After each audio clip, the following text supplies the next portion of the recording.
Hello everyone, and peace of Christ all of you, peace of your friends. And today we are going to answer another Abdul. You know, Abdul are people who follow a god. He is a Shin. And this Shin god, he is not a man, but he has 5 fingers. He is not a lizard, but he have a leg.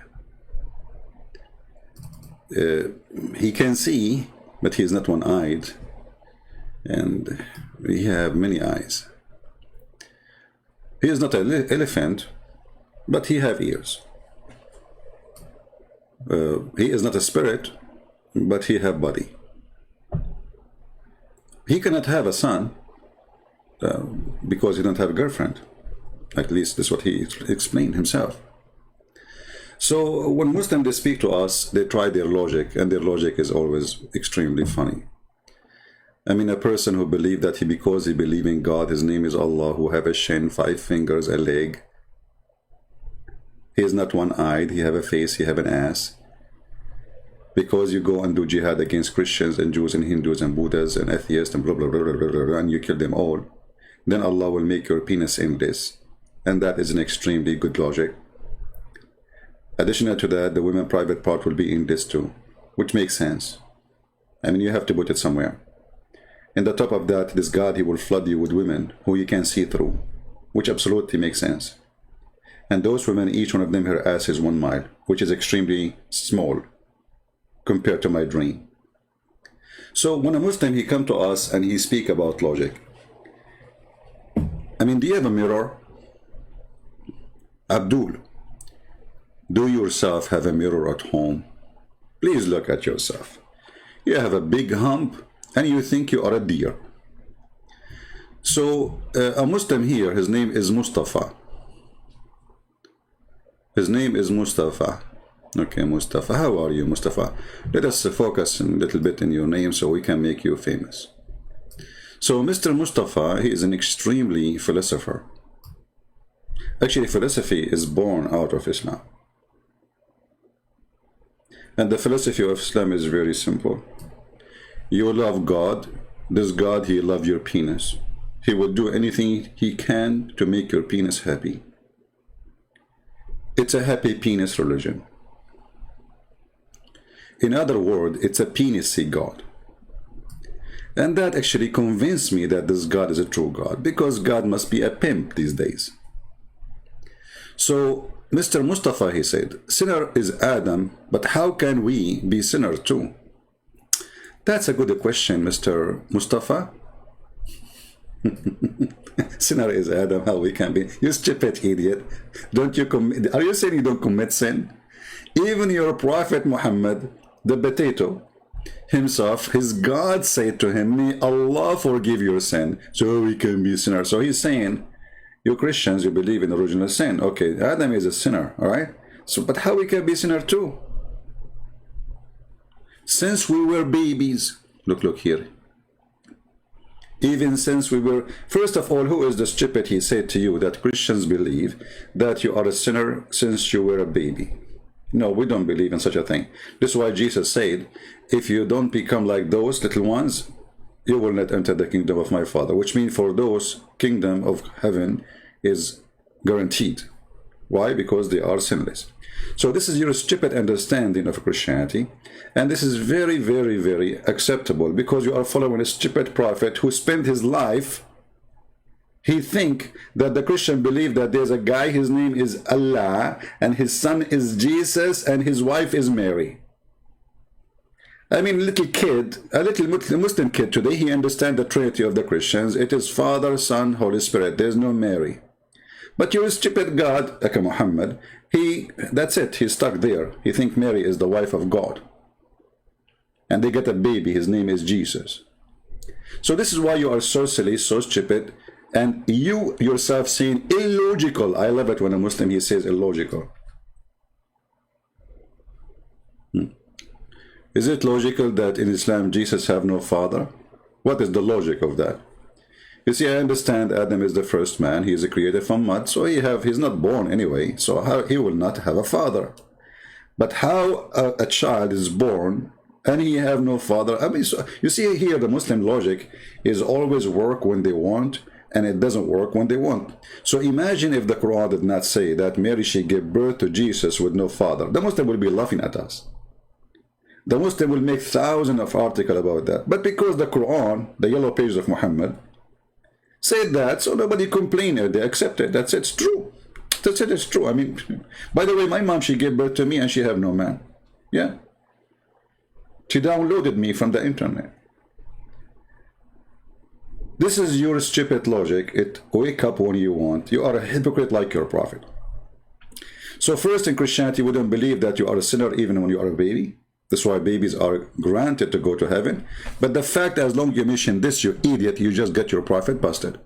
Because it's your prophet Muhammad, Aka, the child molester Muhammad. He go after babies for sex, and yet he believed that babies might go to hell. Let us go and see what your prophet said about babies. Are they going to go to heaven? Are they? Let us see. This is your child victim wife, Muhammad, exposing your crazy man, Muhammad. And she went with him to a funeral, you know, for a child, because she's a child too, she liked to attend. But obviously now she is getting, you know, like older. Obviously she is, by the way, she is smart, not like Muhammad. So, Allah Messenger and Aisha, they went to a funeral. And this funeral, it was for a baby who did not commit sin, and he did not reach the age of committing sin. Read carefully, Abdul. You see, it's you who said that. Is it logical that, you know, for us, we don't believe in that. For us, we believe babies are not sinners. Allah Messenger, there's a happiness for the child, whom a bird from birds of paradise. It commit no sin, nor has reached the age when one can commit sin. This is Aisha speaking. Make sense. Aisha speaking logic. What doesn't make sense is the stupid Muhammad. Read carefully. He said, which means Muhammad, Aka Qatham, the praised one. I mean, even your name is a worshipping of a man. Praised one. So who is God? You see, Muslims are mushrikeen, kuffar. They believe Muhammad is the praised one. The second you call him Muhammad, you are saying he is God. But anyway, continue. So Muhammad now is schooling Aisha because she have a lack of intellect. As he said, women, they have lack of intellect and intelligence and religion. And this is a statement of Muhammad, not mine. But obviously, Aisha here proving that she have way more intellect and intelligence from the stupid Muhammad. Because look what he said. Aisha, she believed that a child who did not commit sin, he should go to heaven. It not only did not commit sin, did not reach even the age to commit sin, which means proving it. She's using a logic. This is what Aisha, she said. And then the funny Muhammad said, it might be otherwise, Aisha. Like what the heck? So Mr. Abdul, who speak about logic, hey Abdul, Mr. Logic, it might be otherwise, Mr. Logic. Brother and sister, doesn't make sense, brother. That's somebody in the baby, and then they want to go to heaven. No, brother. Allah created people who go to hell when they are babies, even before he created him. So you idiot, you just shot your prophet in his testicles, if you have any. Even since we were babies, logic. What is your logic? So do you see how you get your prophet busted? According to your tomato potato Muhammad, I like tomato potato. This, I take it back. I mean, this guy is disgusting. According to your PhD farting qualified prophet, I mean, if you go right now in the hadith and search for the word farting, you cannot create the biggest dictionary of stories in the world. I mean, is that a religion? I will type in English. Just be my witness. Just logic, guys. Islam is religion. Islam is religion, and they speak about logic. I will type the word fart in English, not in Arabic. Fart. May Allah fart on you. What is this? The Prophet said, the prayer of a person who does hadath passing, urine, stool, or wind. This is all is hadath? That's a lot of things. This guy was praying now, and all those things came out. Poo-poo, and urine, stool, and wind. It doesn't anything left. What about you say lotus, shish kebab, hummus? I mean, all of this is coming out. Okay, and then the prayer is not accepted.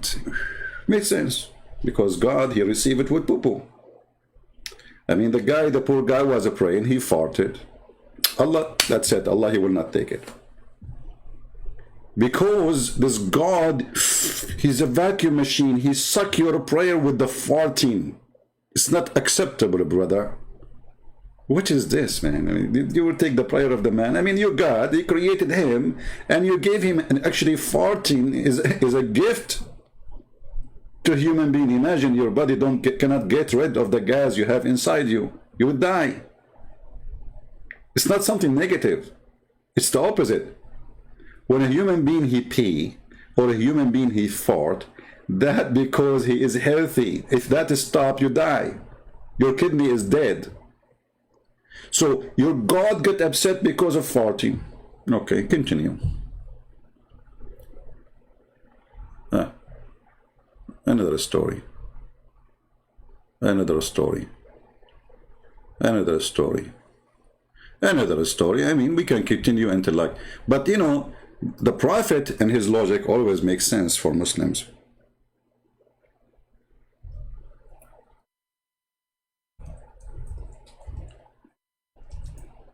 As an example, this one. Excuse me if I, damage your night or your evening. It is Sunday, and you wake up, you go to Christian Prince channel. He's talking about farting. I mean, what do you expect? We're talking about Islam, my friend. If you don't like to hear those things, don't come here. The Prophet, in his logic, he made a connection which nobody connected, because he's a genius. He says there's a strong connection between the farting and methanol and the increase of global warming and shaitan. Look what Muhammad's the first one who discovered global warming, actually. You see, global warming is not really happening because of the cows, as some people say. The global warming happening because shaitan, he fart each time a Muslim, he say Allahu Akbar. ISIS doing jihad. They see the enemy, Allahu Akbar. I mean, they say Allahu Akbar for anything.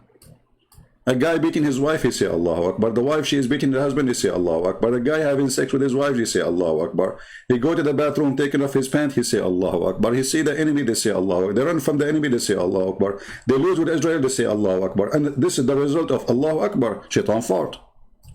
So after all this farting, which is extremely unpredictable, because it's fast. I mean, look, you say Allahu Akbar, shaitan, that's too, I mean, this guy is so, it's like a medicine for shaitan. Like you say to him, Allah, like it's like the opening, like it's the password. So when shaitan, he hear the call of a prayer, he turn back, look, hold on. Look at the shaitan, how rude he is. He don't just fart, he turn his back to Allah. And he break wind to the one who is saying Allahu Akbar. So like you are a Muslim, saying Allahu Akbar, shaitan, he don't just fart. He will turn his back to you. In your face, because you are bending down, right? You are praying. So now you are bending over, and then shaitan, he bend over in front of you, and like what the heck?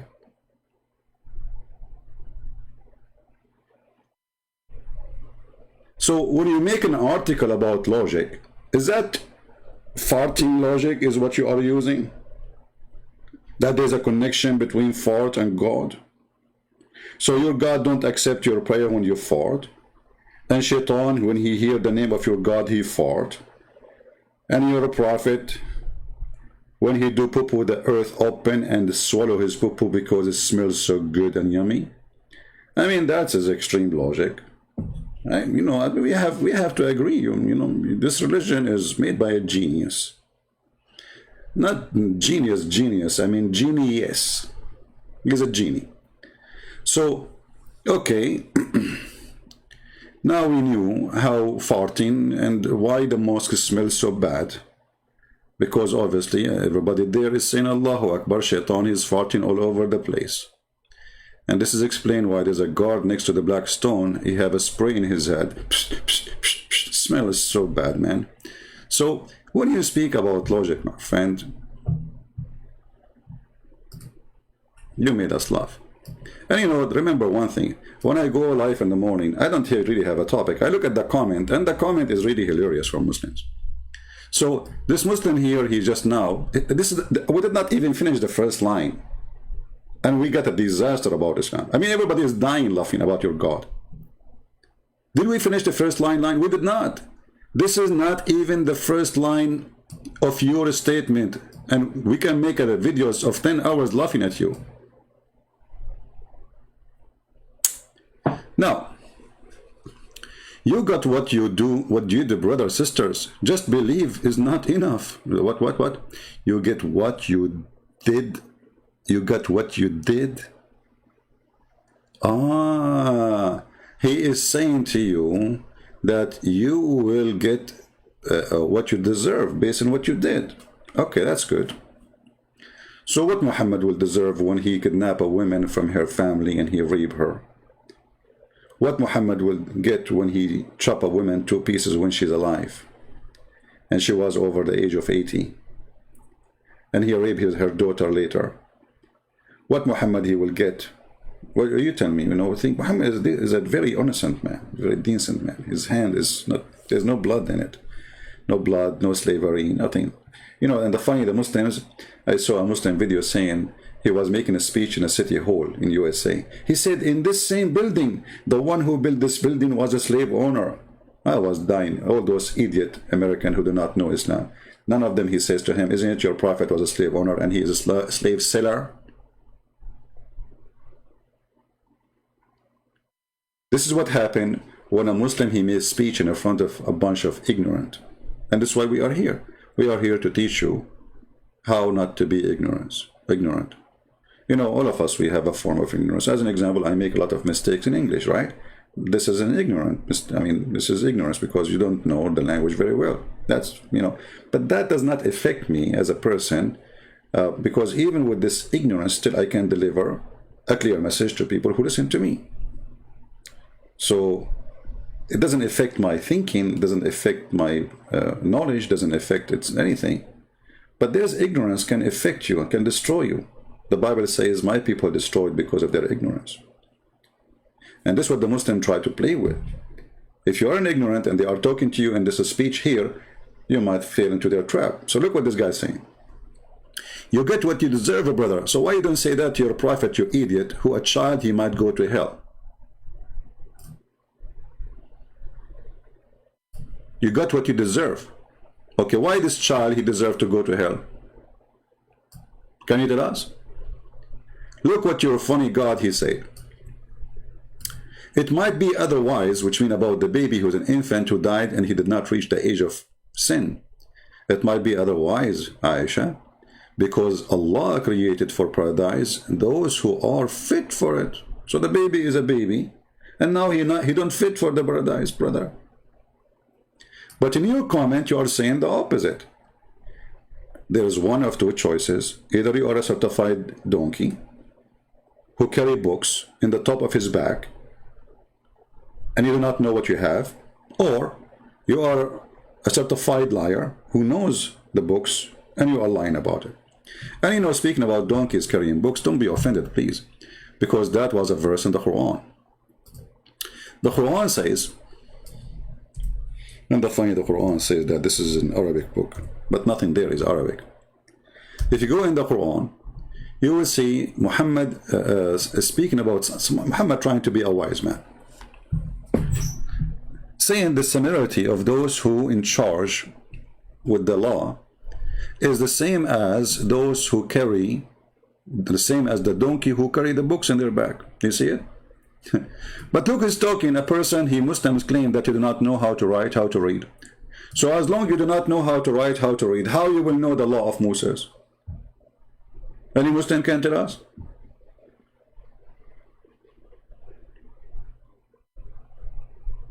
Muhammad speaking about donkey who carry books, and that donkey present a human being. But isn't it this is the same story for Muhammad? Because now if we give Muhammad the Torah, and we say to Muhammad, what is inside the Torah? Muhammad will be exactly that donkey who do not know how to read the book. He hold the book, he carry the book, but he cannot read the book. So how you can complain about not able to understand and read, and you are the last one to do so? And here we ask ourselves, why does God explain to us 3 days, 3 nights topic, Jesus? Okay, later. My guys, don't focus with me in the topic we are talking about. When we say we are done, you can ask me questions additional to what we are talking about. So here you see that Muhammad is giving us a great example of his stupidity. He's talking about those who carry books, who do not know the book, but do he know the book? The Quran says no. The Quran says that Muhammad, he do not know what the book, he do not know what faith, he do not know what Islam is about, he do not know what God is about. So if we go here, we will see.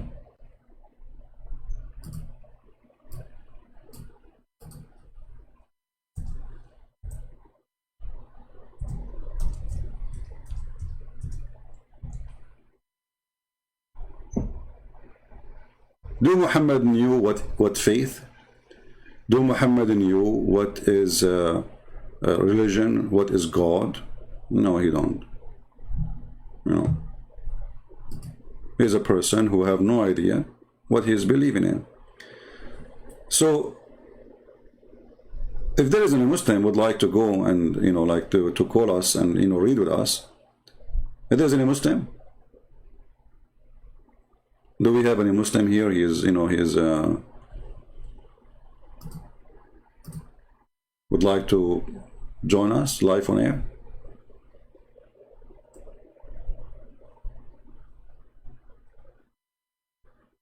Right? If there is any Muslim would like to join us live. When I say a Muslim, is somebody who believes in Islam. And that means you believe in Islam as religion, as a books, not your fantasy.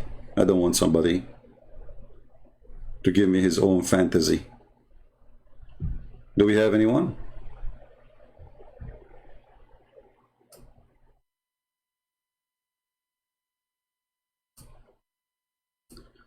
Well, if there is anyone who think he can, help us, please feel free, I will be happy to take you. So, if we read this verse here,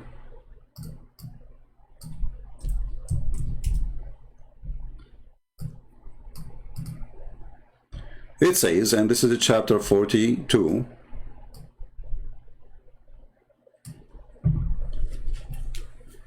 it says, and this is the Muslim translation, not mine, which is absolutely false. And thus have we, by our command, okay, sent inspiration to thee. But did Muhammad receive inspiration? This is stupidity, Well, Muhammad received inspiration. Isn't it Muhammad who received a voice message from Jibreel? That is not inspiration. Obviously, the one who wrote the Quran and the one who translated the Quran, both of them are stupid, confused. You do not know even what the word inspiration means. Inspiration is not somebody giving me a message by voice. That is not inspiration. So if somebody now, he called me by phone, he say, Christian Prince, you have a bill to pay of $30. That is an inspiration, or this is a message I received?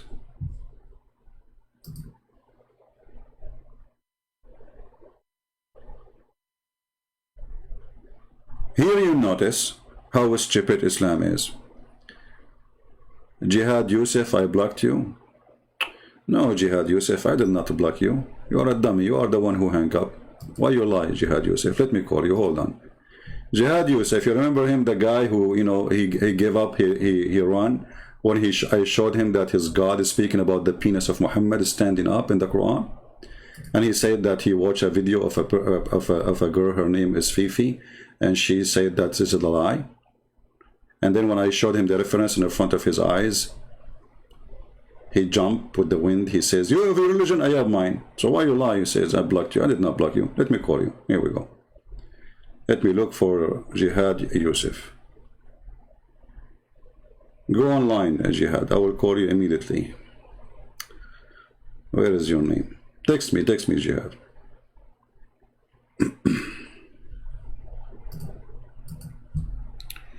Let me see if I can search you.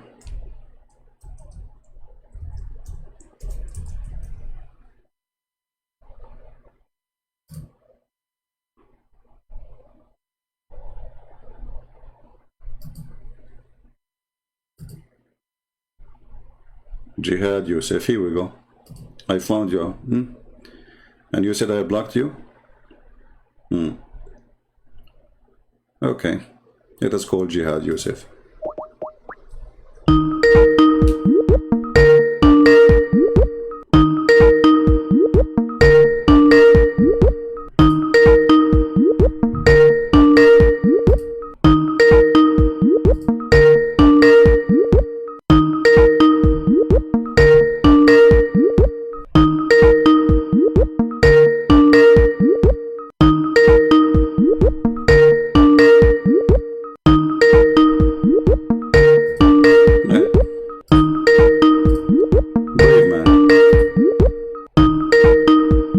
So Jihad, did I block you or you are lying?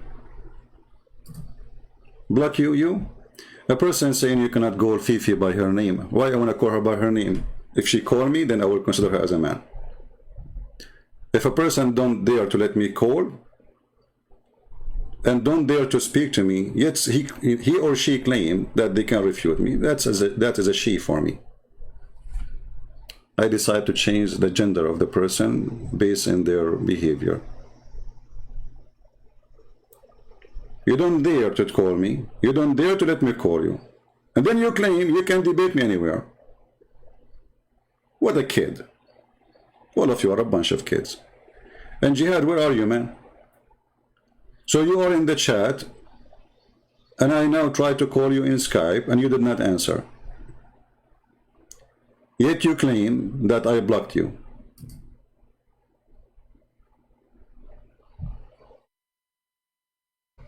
We have Muhammad Qasim. He sent me a message here. I don't know if he's live on air. Let's see.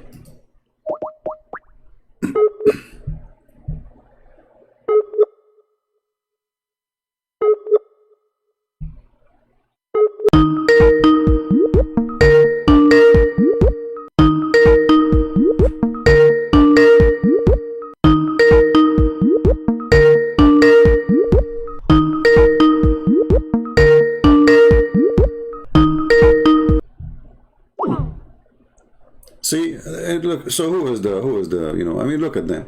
We go, like, we try to call them. They say they can refute us. They say they can answer us. Yes, Mr. Muhammad, I see you have a message for me saying you would like to join when I'm live, correct? Yeah, that's right. Are you live now? Yes, we are live on here, and we are talking about your prophet. Do your prophet have any faith? What channel is it? What? What channel are you live on? I don't know. Allah knows best, my friend. I can send you a link if you want. Yeah. You don't know my channel now. You call me every day. You join my chat every day, and now you are saying to me what channel. Come on. So I'm asking you now. Do Allah Prophet have faith? I'm a bit busy right now. I'll speak to you some other time. What, are you doing nikah? No nikah. If you're doing nikah, then, you know. I don't know. I hear sound of, okay, no problem. Take care. He's busy right now doing nikah. Do we have any Muslim who is not doing nikah?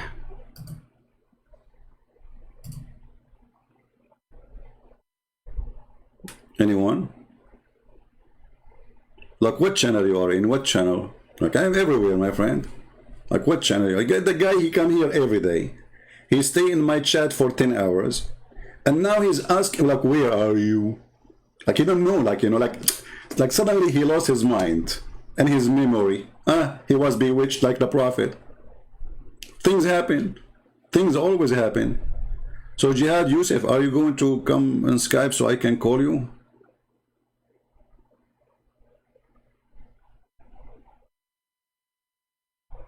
What happened to you, man?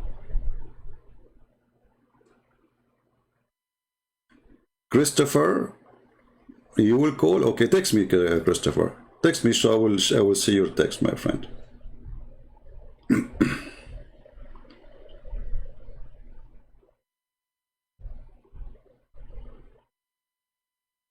I will be waiting for you to text me.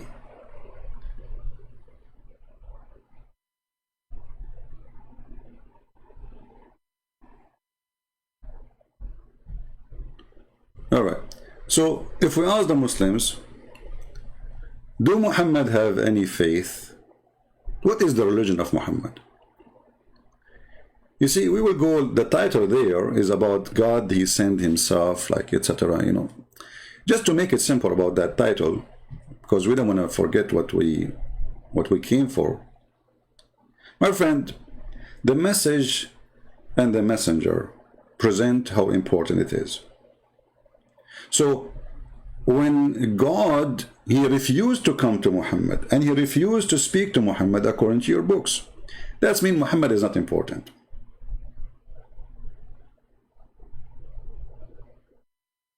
Imagine there's a king. He meets everybody except one person in this kingdom. Obviously this person is worthless. That is Muhammad. In your book it says that God, he came to Moses and he spoke to Moses, which is story from the Old Testament. Did you ask yourself why God himself, he came to Moses? He came to Moses. If you say he did not come, I mean, this is your problem, because the Quran says a different story. Even the God of, supposedly, of Muhammad, he says to Moses to take off his shoes because he is in the holy ground. Hello? Question, please. Yes, my friend. I'm an ex-Muslim. I'm a Christian now, but can I ask you a question? Well, that's wonderful to hear, my friend, even though we don't take calls from ex-Muslims, but we will take you, no problem. What do you like to say to us? Go ahead.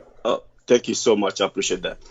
In Africa, when there is eclipse, Muslims they beat on drums, they sacrifice milk, they get scared. Is there any trace of that in Hadith or anything like that? Well, you know, some details you mentioned is not really from what Muhammad said, but Muhammad, he did something others, like he pray a lot when there's an eclipse. He rush, he gets scared, he gets terrified. Obviously, Muhammad was more terrified than your friends in Africa. As an example, if you go to the chapter of the moon, I don't know if you heard of it, chapter the moon, verse number 1. So it says, when the sun disappear or the moon disappear, or look like the moon is split asunder, Muhammad, he claimed that this is a sign from the judgment day. You know, but all of us, we knew that this has nothing to do with judgment day. Otherwise, judgment day should happen a long time ago. I mean, this is a statement Muhammad, he mentioned 1400 years ago, that the moon is split asunder and judgment day is a side, like it's in the corner. So Muhammad, obviously, he is a person who is he's terrified with such a thing happened, and he could not explain what happened. And you see, the Muslims, they say here, this is the Prophet splitting the moon, but the verse doesn't say anything about Allah splitting the moon or even Muhammad splitting the moon. It says the hour, the judgment is nigh, and the moon will cleft asunder.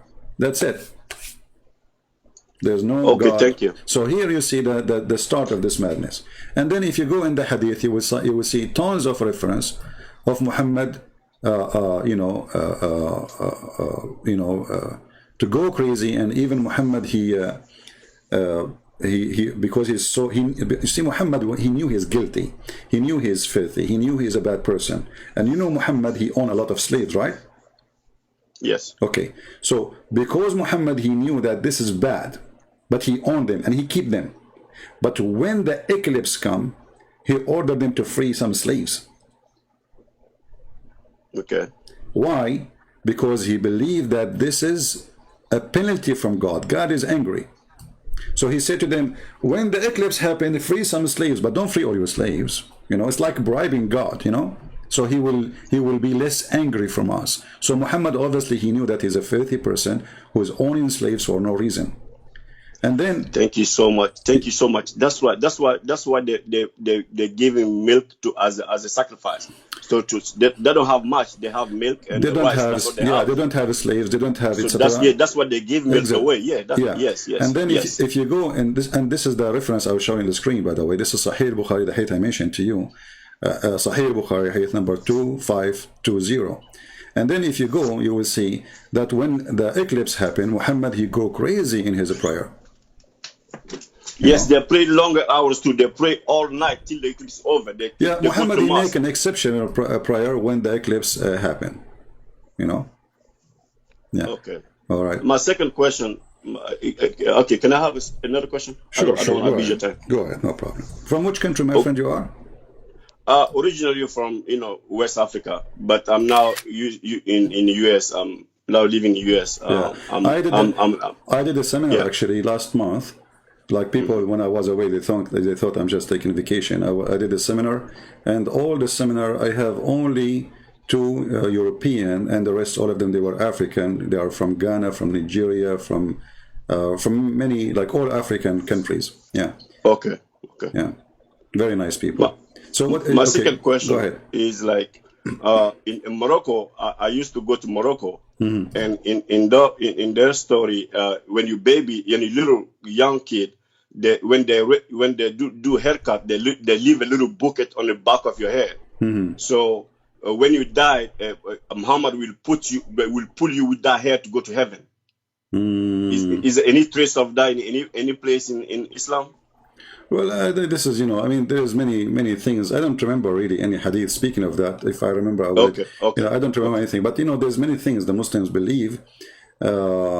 It's just a silly, stupid stuff, somebody. Okay. Thank you so much. It can be somebody spreading a rumor or a statement, and people believe it. People are desperate. Yeah. But thank you so much for your time. Thank you very much. Like Muhammad, he will grab you from your hair. Like, what about your hand?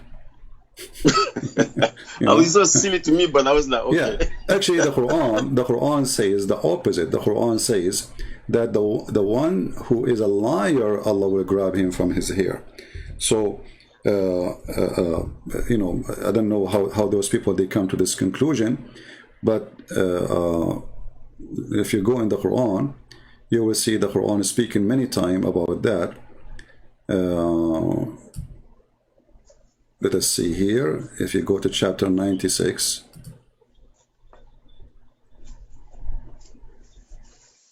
you can read some about it. So actually, the Muslim, they made a video about it, claiming that this says here about a person who's a liar, and Allah will grab him from his forehead. But the fact, and they say the forehead is the place where the line in the brain. But the fact, the verse is speaking about grabbing him from his hair. This is why in even their translation it says his forelock. This is chapter 96, verse number 15. So, according to the Quran, is the opposite of what those Moroccans are practicing, because the God of Islam will grab the one from his hair if he is a liar and he is not a good person in Islam. Not the opposite. Okay. Yeah. Okay. All right. Take care, my friend. Oh, thank you so much. Have a good day. You're welcome. The funny is, I saw Muhammad Ishmael when I was talking. He said to me, "Nataturu." Hey, Muhammad Ishmael, why you don't call me and tell me what is Nataturu? How many slaves your prophet he have, Mr. Nataturu? That's Nataturu. Why you don't make a song? It's called Nataturu, Nataturu. Christian Prince, Nataturu. Okay, but what is Nataturu? I challenge you, Muhammad Ishmael, to be a truthful person and to give me a call. As you see, it's for free. It costs you nothing. Do you like to call me? Well, we have the sheikh is texting me. Let us, we have a sheikh. Hold on.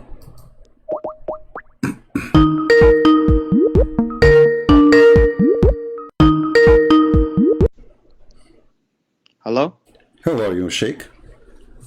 Hi, are you alive? Yeah, live. And this is the first time I hear a Sheikh saying hi. That you are a modern Sheikh, my friend. Yeah, I was checking through the YouTube, but I didn't see your live video. I am invisible today, you know. Because I'm trying to go on YouTube, you know, to Really? see, but I don't know. I don't know. Maybe YouTube hide my channel. I don't know. But there's almost 1,000 people. They joined already. So I don't know why you cannot find me. so what is the video called? It's called God Sent Himself to Be His Son. Okay, 1 second. I just want to get the video, you know, in case you were going to post something. Yeah. Maybe you recently started. No. I mean, recently, yeah. I mean, not a long time ago. But it should be there if you are a I'm on a subscriber. Christian Prince live. Because usually when your videos start, it says premiering now. All right, no problem. So, my friend, we were asking about something about Muhammad. Do Muhammad have faith? Does Muhammad have what? Faith. Do he believe in anything? Well, he's a Muslim. He believes in Allah. Do he believe really in Allah? Well, of course. I mean, according to my studies, yes. I'm really surprised. So how the Quran says in chapter 42, verse number 52, that he do not know what revelation is and he do not know what faith is. How that happened? Are you sure it says that? Yeah, I'm sure. Let me call a friend before I can show you that. Okay, I called a friend and he confirmed that. Well, yeah. I mean, you read it, but the problem is you never read it with understanding. Okay, you read it for us with understanding. That's why you are here, my friend. Quran chapter, which verse and what chapter? Chapter 42, verse number 52. 42, verse 52. Okay. All right, thank you.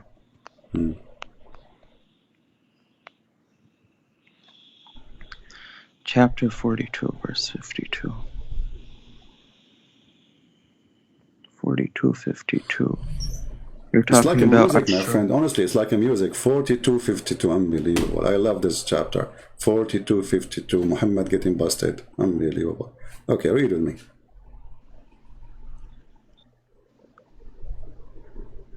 In a similar way, we have revealed to you a spirit from our command. You did not know earlier what was the book or what was Iman.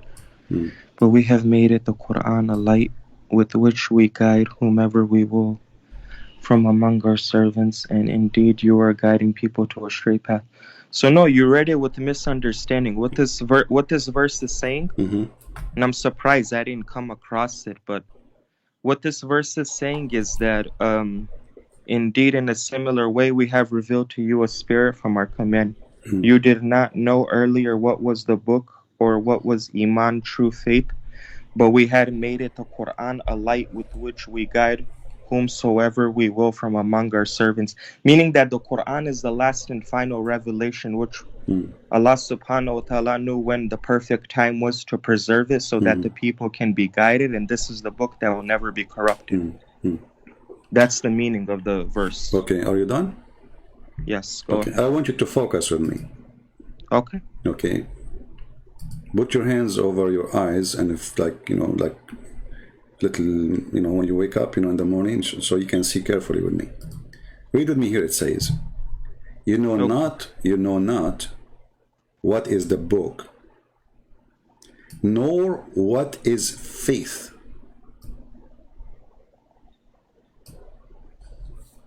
What is that? Continue. Okay, you can continue, no problem.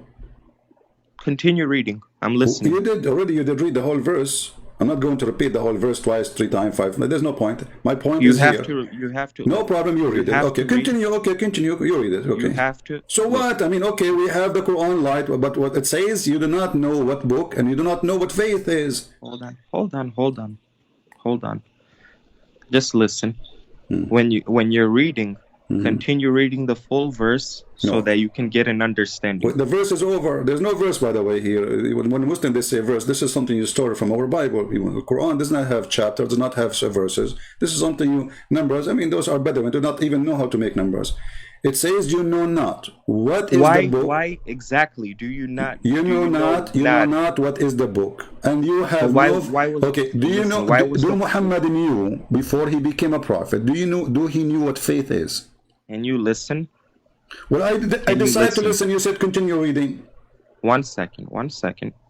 Calm down. You know things are good. You know, just take a break. You're reading these stuff. Let us become Hindu, me and you do yoga. What does that mean? Come on, my friend, just answer me. It says, nor what is faith. Your prophet, he have no idea what faith is. He was an atheist. He was. Dude, are you gonna talk or are you gonna let me talk? I let you talk, you don't talk. And then you said to continue reading. I'm waiting. Okay, I'm waiting for you respectfully. If you want to say something, say something. I say if something. You want me to talk, I'll talk. It is time for you to say something. You said to me, continue reading. Okay. That was earlier. 2 hours ago. You said you don't want to continue reading. Okay, now I'm answering you. Wonderful. Go. You read these stuff. First of all, the biggest problem is you read them out of context. You don't understand them. Second of all, when you look at this stuff in a way, I already told you who I am. My friend, don't tell me how to look at it. I want the answer. Stop playing in the bushes. You know, there is no toilet paper to save you now. You can use only rocks and stones. No. Don't I am play not worried games. Okay, it says, nor he have faith. Don't go around. I don't want you to teach me how to understand it. I want you to make it clear for us. That's all. I am making it clear for you. Go to that. Go to the answer. Stop talking about how to read and go to your prophet how to read. Now I'm asking you. It says that he has no faith. Couldn't read and write anyway. We never denied that, did we? Well, because you're ignorant. There's nowhere it says he cannot read. No. That's why we know. That's why we have proof that the Quran is the word of Allah. We will go there now later after we finish this one. So it says in Muhammad he never have faith. What does that mean? Then why was the Quran preserved?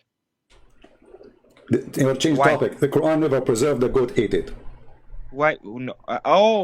The weak Hassan hadith is showing. How it's weak? You stupid! You just said Hassan. Hassan mean good. How it is weak and Hassan? It's not backed up by chains of narration. Just stop playing games. Anyway, listen. I want you now to tell us. You see, you are going all over the place. You are like a chicken who's trying to say that she have an egg, but there's no eggs. You cannot lay eggs because you are a rooster. You forgot yourself. So look how confused you are. You are confused about your gender. You are a chicken who think it's a rooster, and this rooster can claim to have eggs, and yet he have no eggs. But I'm asking you now. It says, "Nor what is faith." Stop playing a game. I asked you the question 15 minutes ago, and until now you are going in circle. So why Muhammad don't have any faith, and he's 40 years old? What was his religion then? He does have faith. I'm explaining to you once. All you have to do is be quiet. That's all. That's all. Okay, go ahead. Okay, I'm explaining to you once. He does have faith. When you read these verses, you have to read them with understanding. Okay. This is the biggest problem with you. You go ahead. Stop being stupid. Here we go. He's talking about my problem now. Forget my problem, my friend. Now give me solve the problem. Forget about my problem. Each time I give you the microphone to answer, you says you don't understand. This is your problem. This is we got it. We got it. It's you who's a genius. It says here, nor what is faith. Muhammad, he do not even know what faith is. And you say he have. So are you saying the Quran is stupid? No, the Quran is correct. You're not continuing. You're not continuously reading the doesn't verse. matter. It says he have no faith. The word is so clear. Nor what is faith. Continue reading. That's all you have to do. Okay. Shall I hang up on you because you will not answer me? I am answering you. Don't run away and then post a video saying I ran away. Why you are skipping an important sentence and you say continue reading? Because the word the reading after have nothing to do with this. It's except it says now we gave you a book. Now we gave you a book. Now you will have a faith. Now, this is what it's saying. But before that point, Muhammad, he have no book. He have no faith. Do you agree? That's talking about the preservation of the Quran. What Quran preservation? He did not give him Quran yet. This is before Quran. He says, you know not what is the book. Meaning to the ummah, all the people that are in the world. There hasn't been a book that has yet come. Idiot. You to Ummah. This is what happens when you try to squeeze an empty mayonnaise bar. There's no mayonnaise, even farting, there's nothing there. You squeeze him into tomorrow, nothing will come out. This is about what is reservation of the Quran, you idiot? And continue reading. What this guy is talking about? I mean, look how simple the verse. Even this one, they want to make it something else. And the funny, you claim that you are a sheikh and you never passed by this verse before. You are a skipper, aren't you? You like to skip things. Hey, Sheikh Jihad, how are you? Hello. Hey, hello, Sheikh Jihad, how are you? Yeah, I'm going to comment on that verse. Okay, go ahead. So, you knew not what is the book, nor what is faith.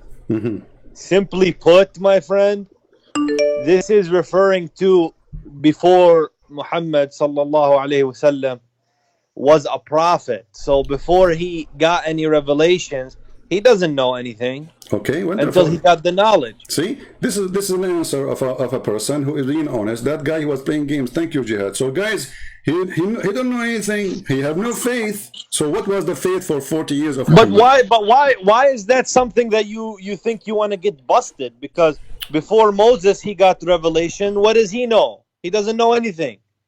No, Moses, before Jesus he got revelation. What does he know? No. You see, first of all, Jesus did not get revelation. Secondly, the prophet of God. You know, don't you Muslim, you claim that even Adam was a prophet? Don't you Muslim? Adam was a prophet. Yeah, don't you Muslim claim that Abraham he was a prophet? And a couple of things. I want to bring some Bible. Hold on. So now you don't say. You never let me bring no Bible. No. It's so when you say Moses don't have anything, this is a lie. You know. Because if you don't have anything, there's no Adam and there's no Abraham and there's no people before him. But those people, they knew about God before them. So you did lie about this one. Okay, Secondly, no. What about Abraham? Abraham, wonderful, Abraham. You Muslim, you lie. You say Muhammad was Abrahamic before he became a prophet. Correct? Well, that's a debatable issue. Some people say yes, some people say no. Which people you are? Huh? Which one you are? The one who say yes, the one who say no? Muhammad was Abrahamic or he was not? Which one is you?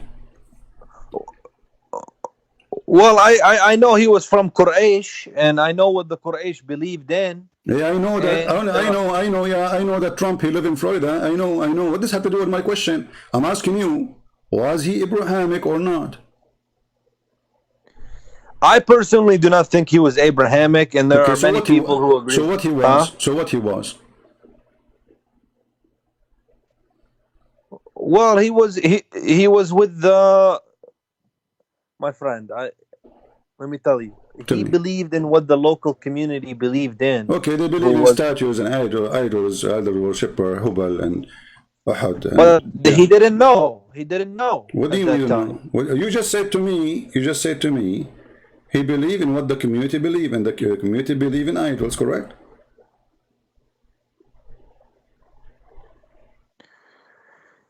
Yeah, that's what they believed in. Okay, so Muhammad was an idol believer until the age of 40. When he received revelations from Allah, he became the first Muslim. But there are some who believe he was Abrahamic. Okay. He worshipped one God. So they are wrong or they are right? This is the question, because here it says, nor what is faith. So if you say he's Abrahamic, that means the Quran lie. This is something that we're not certain of. You Muslims are not certain of anything. This is why you keep saying Allah knows best, Allah knows best. Are you certain about anything? What is revealed in the Quran and what is in the Hadith, we're certain about it. Here we go. Okay, the Quran says he do not know what faith, and then you answer to me not sure. As I said, yeah, this is before his revelation. Okay, so Muhammad before his revelation was a pagan person. Maybe he was a Hindu. It's possible that he believed in what the local customs of the people of Quraysh Okay, was so believing it, okay, so Muhammad before and that, what his so and possibly what his parents used to believe in. exactly. So thank you very much, Mr. Jihad. I appreciate your honesty. You are more honest than the other potato. So based on what you said, he believed in what his parents believe, and he do what his parents used to do. And what they used to do, they go naked around the Kaaba. Is that correct? Well, they go around the Kaaba, but they never went naked. Who said that? I never heard about that. Okay. Okay. Don't start making things up. I like to make things up. Here we go. This is a weak hadith. I want you to read it. And it says, Hisham narrated in the authority of his father that Arabs, with exception of Hams, whatever, blah, blah, blah, Quraysh, they used But I want to make a statement. I want to make a statement. Hold on. Whatever the Prophet believed in before his Jihad, revelation. hold on. You just said he did exactly what his parents used to do, and here it says, Yeah, but just because they if used to he go did around. that, it doesn't mean anything. A second ago you said I'm making things up, and now it's not making up. And this is, by the way, I said to you, this is a weak hadith. So do you have a comment about weak hadith? It's a weak hadith. Let me see the grade. It says this guy, he have like a D, you know, the one who wrote the hadith. He's not good in grammar, you know. He can make mistakes. I cannot accept Hassan. You don't accept Hassan. Well, this is Sahih, my friend. It's not weak. Here we go. I'm just joking with you. Sahih Muslim, hadith number 1219b. You see the B here? Like this is big busting, you know, like busted, you know. It says, remember the hadith, 1219 busted.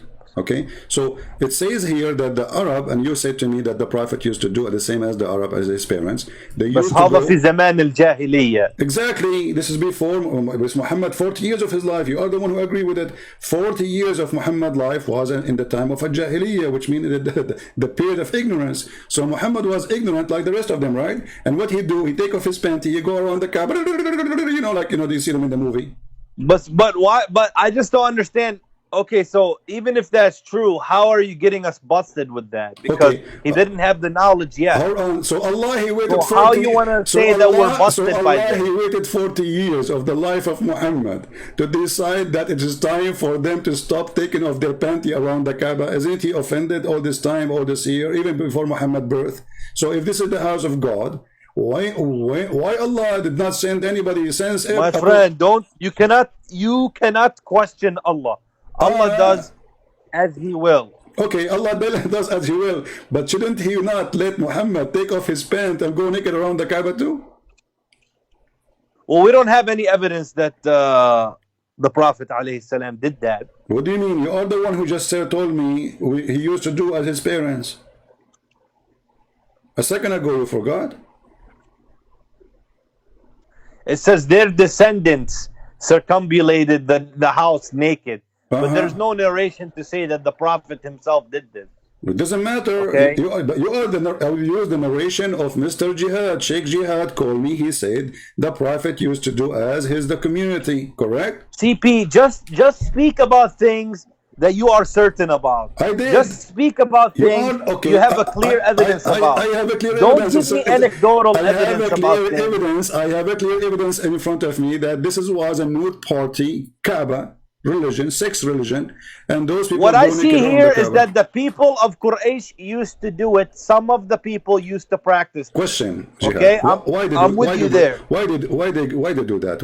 What kind of religion? That religion required people go naked around it or around the house. What is going on there? My friend, there was so many pagans in so many parts of the Middle East. You know this. Okay, that's what people they practiced until the Prophet did come to them. Either Abraham or Moses, but nothing or changed. Jesus. Nothing changed. Muhammad, he came still. Or Muhammad. Okay, listen. Aren't you Muslims still naked around the Kaaba? You don't wear anything. You put a sheet around you. You show your half of your body. You wear no underwear, and you are just trying to be like the Hindus. If we go right now and search for Hindu clothing or Hindu priest, we will see that you are wearing exactly as the Hindu priest. This is Hajj. This is Hajj. Exactly. So you are copying the Hajj. You are copying the Hajj of the Hindu, and you have no religion. Muhammad is just copying other religion. The community, you know, if you look at the map, you will see India is just in across the sea from Saudi Arabia, a very short distance. You know, a few hours by little boat you can get from Pakistan, which is part of India all this time. You know, and you will be in Saudi Arabia. This is why those people are Indian. They are not really. There's nothing called Arab. So those Indian who came to this land, Al-Arab, they are obviously they are Indian. No, Al-Arab are not Indian. So what they are? They're not Indian. So what they are? They are the Arab. They are the descendants of the desert. So how you explain? The Jazair al-Arabiyya, the Saudi Arabian Peninsula. How you explain they look the same exactly like people of Pakistan and India? Who look like Pakistan and India? Those Arab. No. The Arab do not look like Pakistan and India. They don't? No. Okay, well, anyone goes. Here we go. This is the prince of Qatar, as an example. Isn't he a Pakistani boy? My friend, do not put Arabs with Pakistanis and Indians, okay? It's not the same. It is the same. You can tell. I mean, they are Pakistani. You know, they are here. Their face. With my respect to the Pakistanis. Okay, with my respect to the Pakistanis. Okay, forget about the Pakistani and Pakistani. Now I'm asking you, why when you go to Hajj you cannot wear a clothing? You wear a sheet showing half of your body. If you are not copying the Hindus, you are copying who? Allahu A'lam, يعني. This is... Allah knows best again. Here we go. This is, you know, a cultural practice. So it is not from God? This is just a community?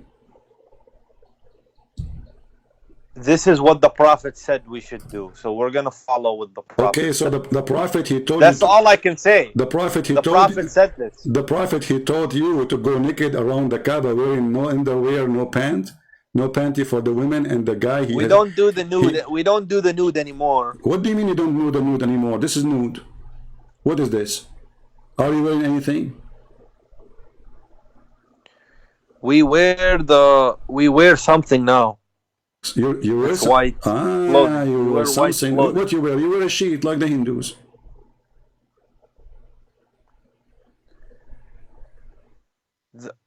The Prophet did it, and he told us to do it. Okay. Why the Prophet he did it? He told you to do? Because the black stone, it's a holy tradition, my friend. It's a holy tradition. It's a holy tradition. So the black stone is a holy tradition. What make it holy? Only Allah knows. Like we cannot. You know, this is why. This is why I cannot debate Muslims, because they get me busted always. Guys, look at this answer. Allah knows. Only Allah knows. That's it. He got me. I mean, what I can say now? We can't say anything. That's it. Allah only. But why do Christians go inside of a church and kiss a cross? Okay, hold on.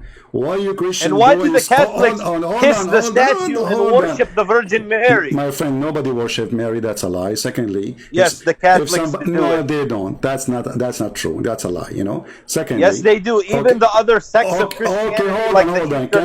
Can you give me a reference of a Catholic? They get the Catholics busted for deitizing. Abdul, you are a liar, and all those who say those things, they are just hateful people, liar like you. I'm asking you, can you show me a reference of the Catholic that they worship Mary? I will put it in the screen. Well, I have to search. I will give you 10 years, so that's a lie. Secondly, don't change the topic. So now, I want to bring Bible at some point, but go ahead. No problem. So now you say that the Prophet, he made you do that, and he considered the black stone holy. We asked before, why the black stone holy? No Muslim can answer. Why the black stone is holy? Listen, I have a reference. So, listen. When Catholics pray to Mary, they are not worshiping her. Rather, they are honoring her and asking for her intercession on their behalf. So, maybe, okay, intercession? Who can intercede? You tell me. Mary's going to intercede now. Who is going to intercede? According to you, is interceding is a shirk? It's a form of shirk. Okay, so guys, be my witness. He just said interceding is a shirk, but isn't it your Quran says that Muhammad will intercede, and your prophet, he claimed that? No. But this is. Oh, no, See no, how no, you no, twist no, no. it? Everybody, You see how you twist? everybody heard you saying that. Let us go. Let us go and see. So intercession is a shirk. It's a pagan practice. Thank you very much. But it's the Catholic who is practicing it. Hold on, You don't want to hold on. answer about Don't it. change. You see, I did not say anything about the Catholic. You are the one who mentioned it, and you lie. You say they worship her. It turned to be they are asking her to pray for Let them. me show you. Let Hold me on. send you the My reference. friend, I asked people here. Just today, I posted in my Twitter. You want to pray for You know, people? your fans here, they're Listen, so listen. disrespectful. They don't want to have Just today, I asked people in fruitful, Patreon intellectual discussion. to pray for people in Greece because they have fire. I'm asking them for intercession. Yes, to ask God. No, nothing wrong with that. So she is joining us in the prayer to pray with us. She is not really the one. Mary? Yeah. So she joined. So you accept she joined. I'd accept or not. I'm explaining to you why they do that. So the belief is that she is joining the prayer, and she is praying with us. And as long as she is Mary, she is one of the most decent women in this earth, and God, he chose her. So her prayer will be special. That's all. But nobody worship her. Now I'm asking you. You said that intercession is a pagan practice. And you're a prophet, he said. Which you guys are doing. And so you just admit that Christians are a bunch of pagans. No, we don't. This is joined for a force of a prayer. I say that we pray. Well, you guys are pagan in my book. You are, no problem. You can say whatever you want. We don't kiss stones. We don't worship stones. We don't believe in holy stones. It is you Muslim who do that, and you are pagan. You are coming from the Hindu. Now you will see that Muhammad is the one who do intercession to his nation in the day of judgment, and you are the one who said in the day of judgment. No problem. It's different. No, doesn't matter. You said intercession. No, he's asking you now to pray. Muhammad, he asked you now to pray for those who pray for him. Now he is going to intercede. We worship Allah alone. Okay, Allah. Okay. When you pray, alone. when you pray, your prayer go to who? We worship Allah. That's another question. When you pray, your prayer go to who? To Muhammad or to Allah? We pray to Allah. Okay, your prayer go to who? To Muhammad or to Allah? We pray to Allah. Okay, but your prayer goes to where? It goes to Allah. What if I show you it goes to Muhammad? What you would do? Hello? Here we go. This is your prophet claiming that the prayer of all Muslims goes to him. To Allah. Your prayer goes to Muhammad. Read it carefully. Read it. Why you are lying to us, my friend? I was going to make an admin in my chat. Wait a minute. Yeah, read it. What the reference? Here we go. The reference in front of you. What is it? I don't see it.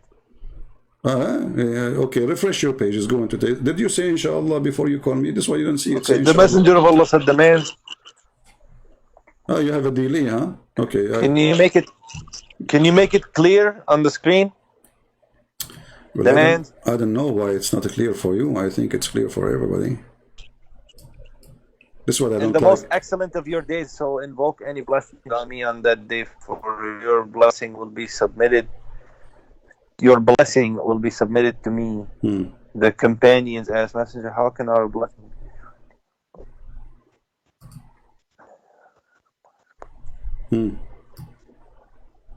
So where your prayer goes, and it's not a blessing, by the way, this is false translation. It says, تُعْرَضُ عَلَيَّ صَلَاتَكُمْ. Salah is not a blessing.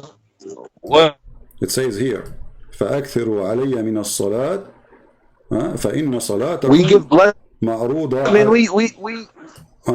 So he is saying, make your salah for me, and then your salah will be brought to me. Does it say that?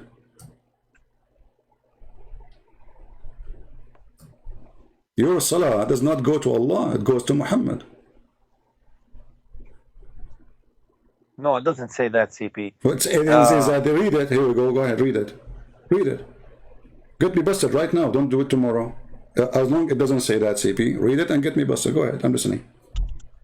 I say it does say that. You said it doesn't. Yeah, prove it. Go ahead. We honor the Prophet by sending our blessing to him. First But of it's all, it just doesn't say the word blessing. In Arabic, it says salat. we, The word salat is but not a we blessing. do it for Ibrahim too. Hold on.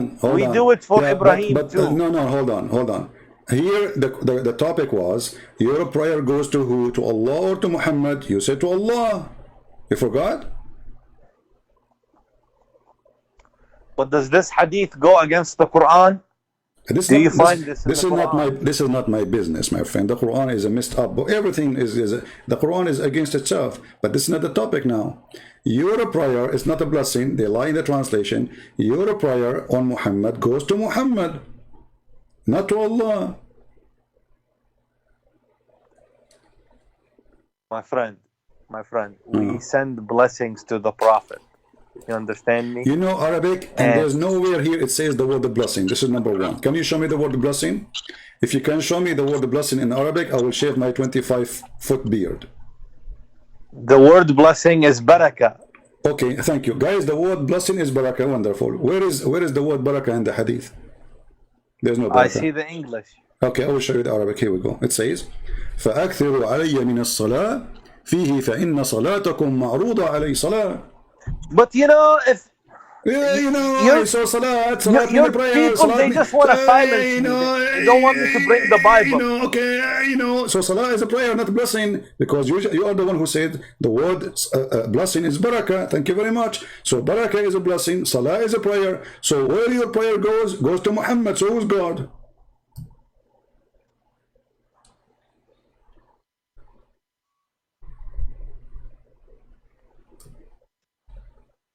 على من صلاة فيه صلاتهم. I like your Arabic, my friend. صلاتكم.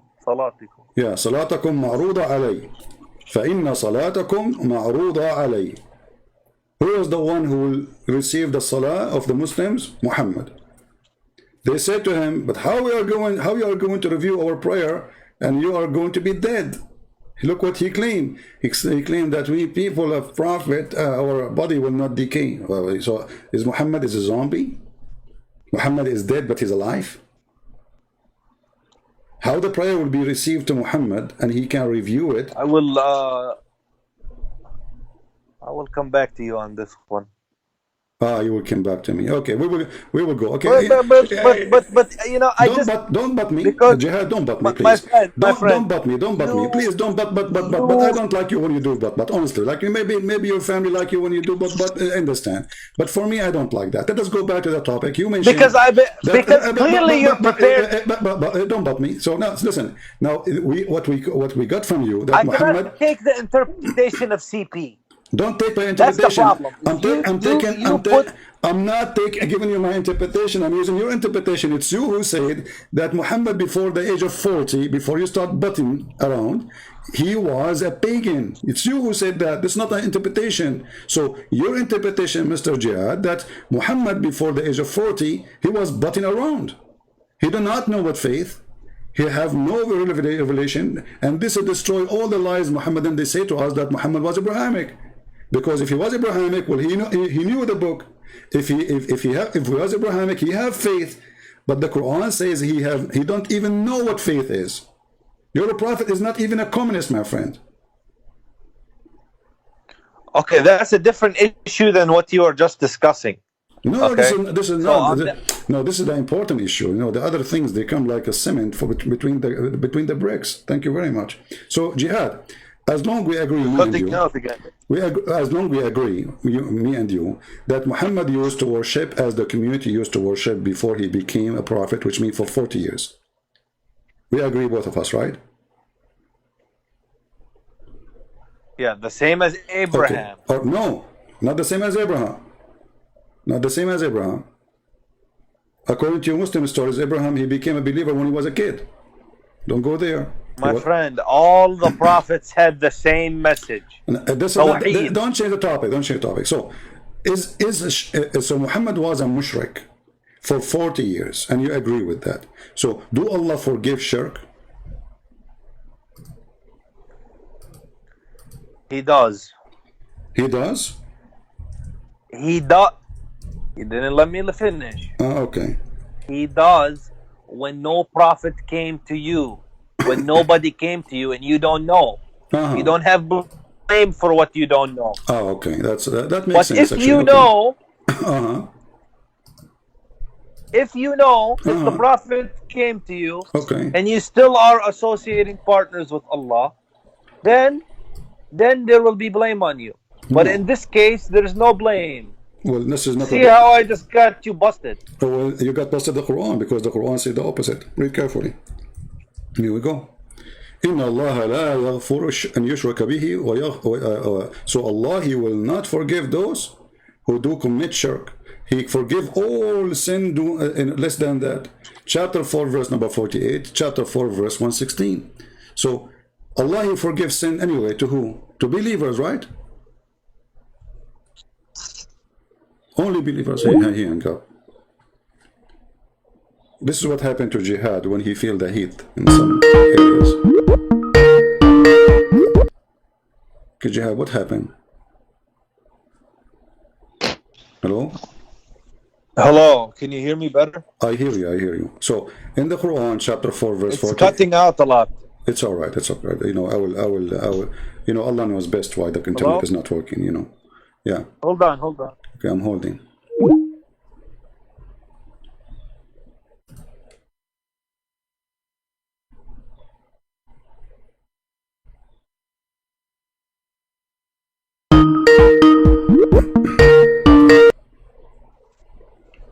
Yes, Mr. Jihad. Me. Okay. Can you hear me? All right, I hear you. Hello. I hear you. I hear you. Okay. I hear you. Allah forgiveth not that partner should be set up with Him, Okay. but He forgiveth anything else to whom He pleaseth. All right. So, Set up do Allah forgive? with Allah. Is that something to to devise be? a sin. Is that something to be forgiven, or will never be forgiven?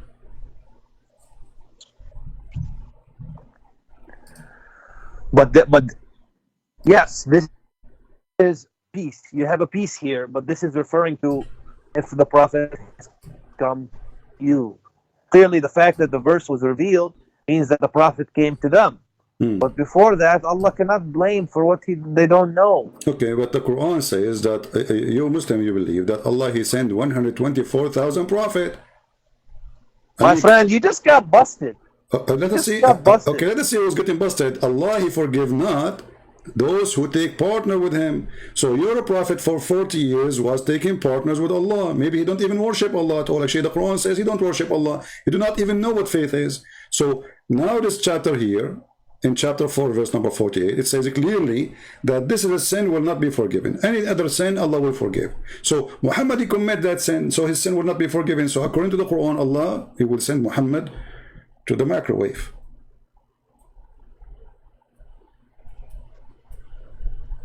Okay, so you're saying this, I'm saying that. I'm not saying this and that. I'm not saying this and that. I'm saying the Quran, what the Quran is saying. The Quran saying clear words. Allah forgive not anyone. He will not. If that's it. But you do not know. You are putting your own meanings. The seed. What meaning? Okay, do I need to put my own meaning? I mean, the verse is so clear. Even this one, I'm putting my own meaning. Allah forgive not that who take a partner with Him. That's it. He will not forgive that. He will never forgive it. He forgive all other sin. But this one, no. Very simple.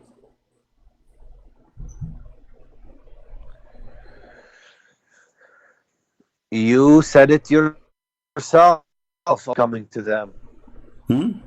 You know that. What? So don't twist things. What? I'm twisting what? Okay? Explain to us. Go ahead. You are aware that no prophet, if no prophet came to them, there's no blame. Okay, you were mentioning this the other day did any prophet with his parents. Okay, did any prophet came to Mecca before Muhammad? No. I thought Abraham. Well, Ibrahim came. Thank you, guys. Here we go. He just said Ibrahim came, but okay, hold on. In his time. Hold on. No, it doesn't matter. So there is a person who came to this his nation. Time. Okay, okay. Don't you Muslim you claim that Muhammad is from Ishmael?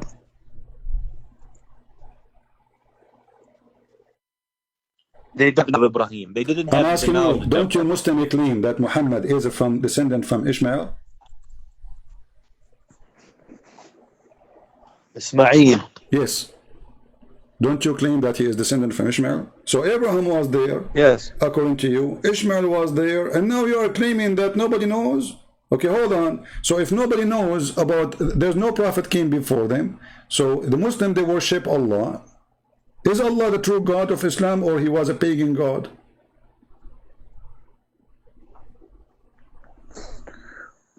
Allah is the God of Adam. Okay, so here we go. So the Arab, obviously, they Allah. are, okay, hold on. So the Arab, they are worshiping, according to you, the God of Abraham. So how you say nobody came to them, and yet they are worshiping Allah, and beside him they worship pagan gods? So obviously they have received a message from who? You will say to me, from Abraham, No, from they did Ishmael. not. Even your Muslim They claim, did not put- even your Muslim claim that Adam is the one who came first to the Kaaba, correct? My friend, so don't be a donkey. Let us see who's the I'm donkey. telling you Okay, something. Abdul, listen. Adam, by the way, Adam is from India too. You know that, right? Adam is not from India. Oh, so you are saying your prophet he lie and your Muslim books lie? Isn't it your Muslim believe that Adam, Allah, he sent him down in Sri Lanka?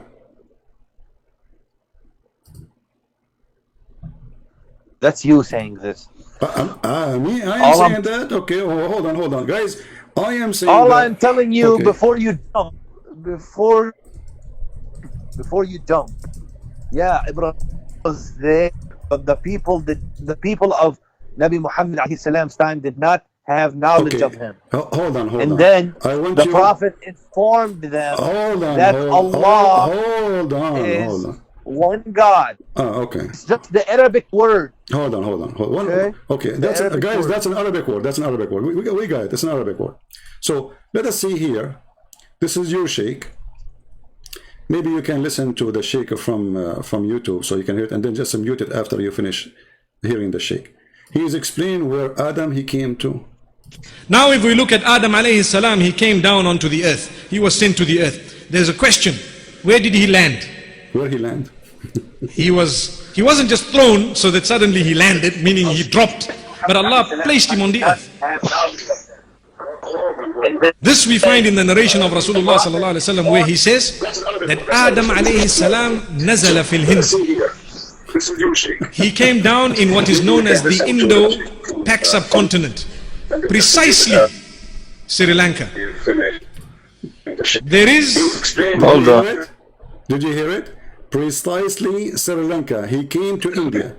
So I'm waiting it. So when I say that Islam based on Hindu Indian religion, obviously it is, because your first man is an Indian There's a man. question.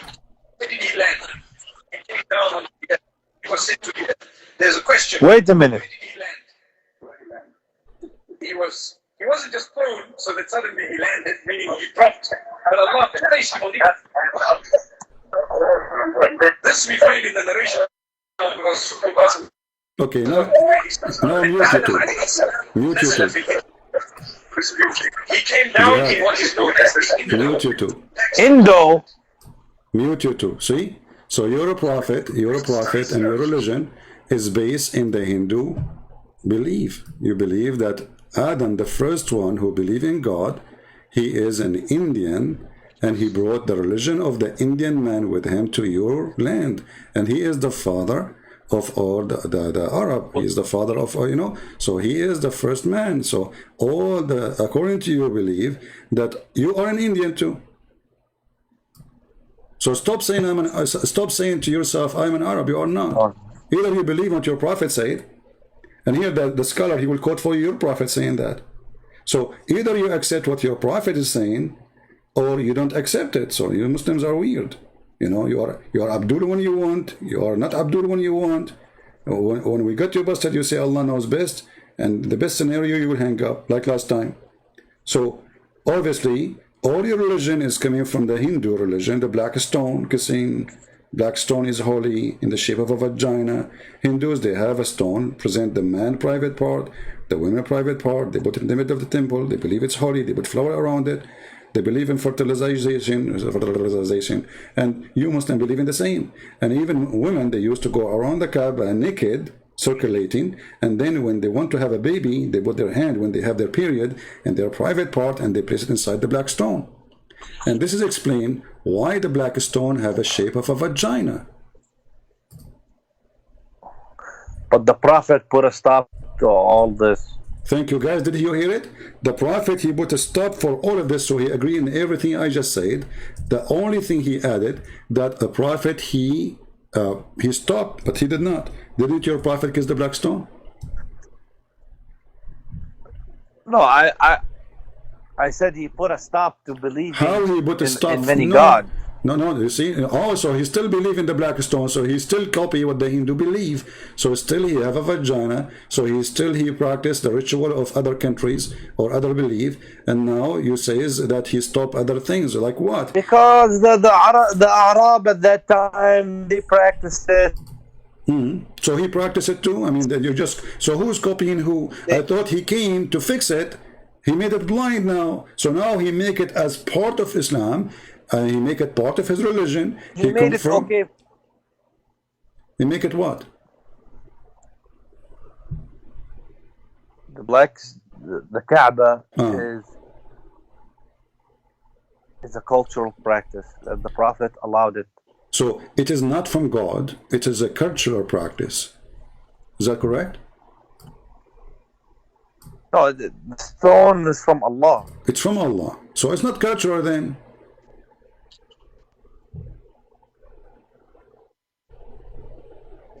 The stone is from Allah. Okay. And Allah knows best why He wants us to do it. Allah knows best. Here we go back to zero. Anything is embarrassment, they say Allah knows best. So your Prophet never said to you why he wants you to practice a pagan practice by kissing a stone. He never said the reason. We never got the reason, so how are we gonna know? Oh, well, I got the reason. How come you did not get it? But should I show you the reason? It can forgive sin. Exactly. So the black stone is God, because this is what paganism It's about. an act of worship. It's an act. Thank you, guys. Did you hear? Kissing the black stone. It is an act of worship. Muslims are worshiping stones, and this is an act of worship. And we just heard our friend here, Jihad. No, it's an act of worship to Allah. Okay, so you worship Allah by kissing a stone. So Allah must be a stone then, because if Allah is not the stone, what does stone have to do with Allah anyway? My friend, I'm not gonna go with you because you are twisting things. Okay, that's what you my do. friend, it is you who say you have an agenda. Okay, I have an agenda. You have an agenda. Listen, Abdul, I have an agenda for sure. Otherwise, everybody have agenda. I only a fool don't have agenda. My agenda is to come here, show everybody that Islam is a stupid religion, and I prove it in an honest way. And you are my helper. So now you are the one who said kissing the black stone is an act of worship. The black stone, when you kiss it, it forgives your sin. So you Muslim believe that if you kiss the black stone, you are worshiping Allah, correct? You are showing piety to Allah. Okay, so you are showing what? I lost your voice. Showing what? You are showing piety. Panty? What? Piety. Piety, or so I don't know what the word piety mean, but and you are showing. Showing what? Well, you should go to English school. Really? Okay, tell me what that word mean. I don't know. Who told you that? Somebody told you I'm Shakespeare? The voice is cutting. No problem, because Allah is getting upset now. He's going to cut our line. Allah knows best why it's not working now. So now, my friend, so you kiss the black stone to show Allah what? Why you kiss the black? It's an act of worship. That's what we learn from you. It forgive your sin. That's what we learn from you. And now, piety is being devout to Allah. Okay, so you cannot be devout to Allah. So the black stone is Allah then. Okay, did your Prophet say that the black stone is the right hand of Allah? No, it's not. Is the black stone is the right hand of Allah? Allah is above the arsh. This is not the question. Not the black stone. This is not the question. say that. Abdul, listen to the question. Did your prophet say that the black stone is the right hand of Allah?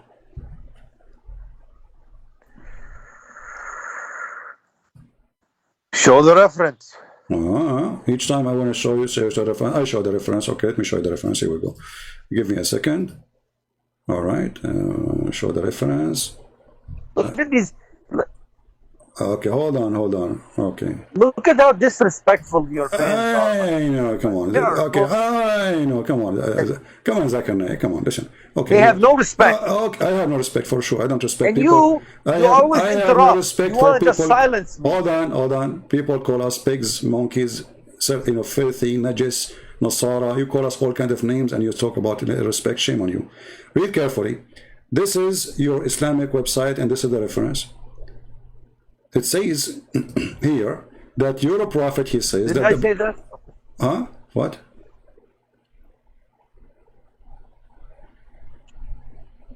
Hello? I heard the messenger of Allah say, touching them erases sin. Yes, hello. Okay, I think you have a delay. I have a bad concoction.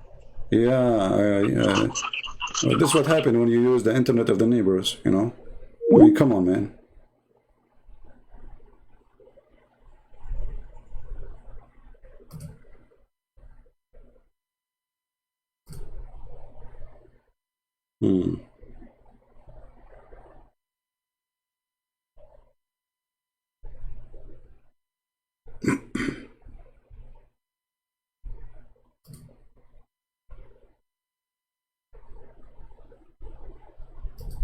Call me back. Don't go. Here you notice, by the way, how the answers change depend on the Muslim you talk to. The one before, he try his best to be dishonest. The one after, he is less dishonest. قال رسول الله صلى الله عليه وسلم الحجر الأسود يمين الله في الأرض.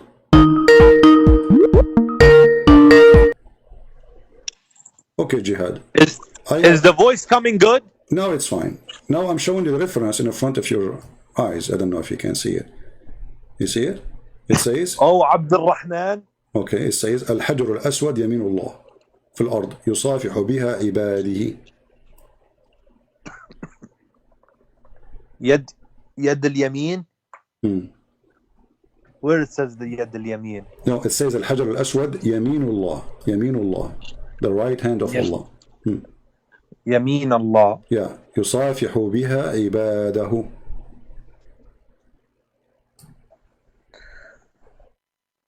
But it doesn't mean literal. Okay, I will take it not literal, no problem. So why you kiss the black stone? My friend, when we kiss the black stone, it is an act of worship Exactly. to Allah. So you kiss the hand of Allah. Not the literal hand. What? So are you saying that the black stone is a virtual hand of Allah? But it's not virtual, it's physical. No, my friend, a man will say, my son is my right-hand man. Or my partner in business No, but you is are my kissing, right-hand but you are man. kissing a physical. No, this is different, my friend. You are kissing a physical object, and that physical object is called the right hand of Allah. So when you kiss it, you are kissing the hand of Allah. So, okay, is the son a person? What?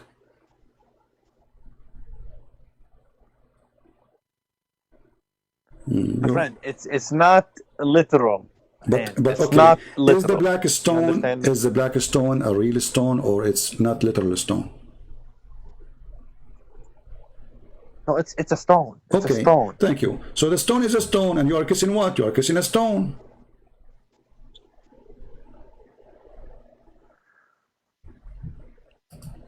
But it's yeah, we're kissing. Jihad. It's an act of worship. Okay, you keep saying that, my friend. I agree with you. This is an act of worship. Thank you very much. So you Muslim, you worship God by kissing stones.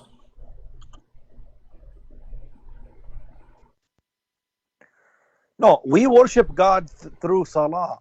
No, you just Salat. said, come on, you just said that kissing the stone is an act of worship. But this is something we are required to do only one time in our life, No, at minimum. that's not true. That's not true.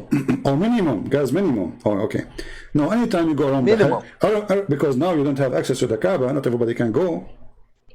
Which additional proof that Islam is false, because if Allah ordered all the Muslims to go and do Hajj, and then the Kaaba cannot take, all the city of Mecca cannot take more than 100,000 or 70,000, in 1 week, and then the total will be like maybe 2 million after the whole extending the period to make the Hajj. That means that Islam is not valid, because how all those Muslims can go to Kaaba? Nobody can go. If you live 60 years of your life dreaming to go to do Hajj, waiting for your turn based on the number of the population of the Muslims, you will never be able to do so unless you are very lucky to give you a visa, because there's limited people can enter the city, for it cannot handle the number. So this is a false religion, even by this reasoning. But now let's go. You kiss the black stone as an act of worship, and the black stone, according to you, is sent by Allah, correct? Yes. Okay, but do you even have a black stone? Do we have what? Do you even have a black stone? The Kaaba. It's No, the black stone. We're talking about the black stone. Don't you know that there's no black stone left? There's no black stone. So you are kissing what? You are kissing wax. This is the picture of your black stone, very clear picture close by. Wait, no, look with me, Jihad. I'm here to help you. I'm not your enemy, my friend. Let me see if I can make it better. Put it on the screen. Hold on. Yeah, I will put it on the screen. So why you don't want to answer about the Bible? You did not ask me about the Bible to answer, and we're talking about your Quran now. Don't change topic. So yeah, but you said you will give me a no chance problem. to talk about Bible. You asked me about Mary. I answered you. You forgot. I did not say I will not answer No, you. but because I saw you run away with another Muslim. No, I never about ran away. number 31. I'm the last one who ran away. All of them, they are potato like you. Listen carefully. This is the black stone. This is the black stone. Where is the black stone? Where is the black stone?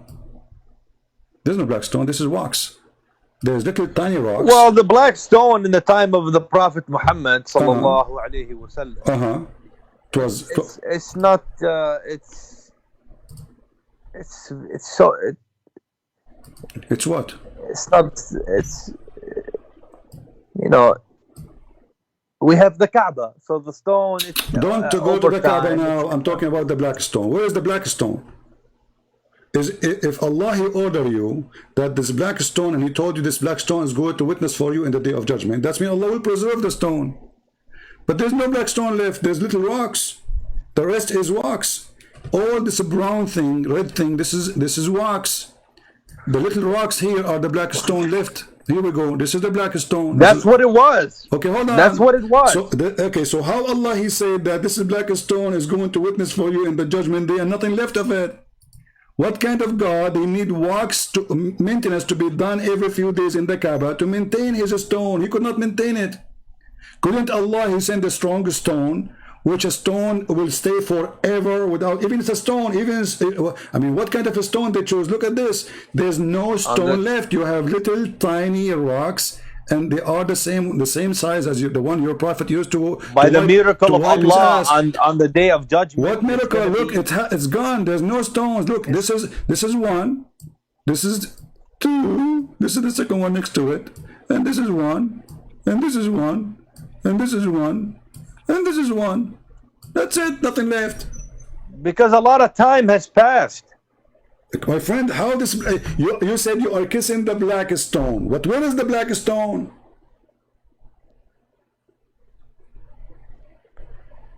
It's in the Kaaba.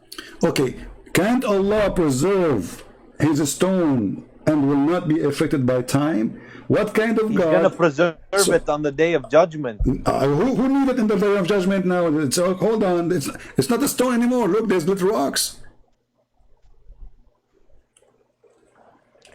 Okay, so what is the significance of this point here? What are you trying to prove? Exactly what I'm trying to prove, that Muhammad is an idiot, because if he said to you that this is don't say that. Okay, I say that. What you can do about it? Come and kill me.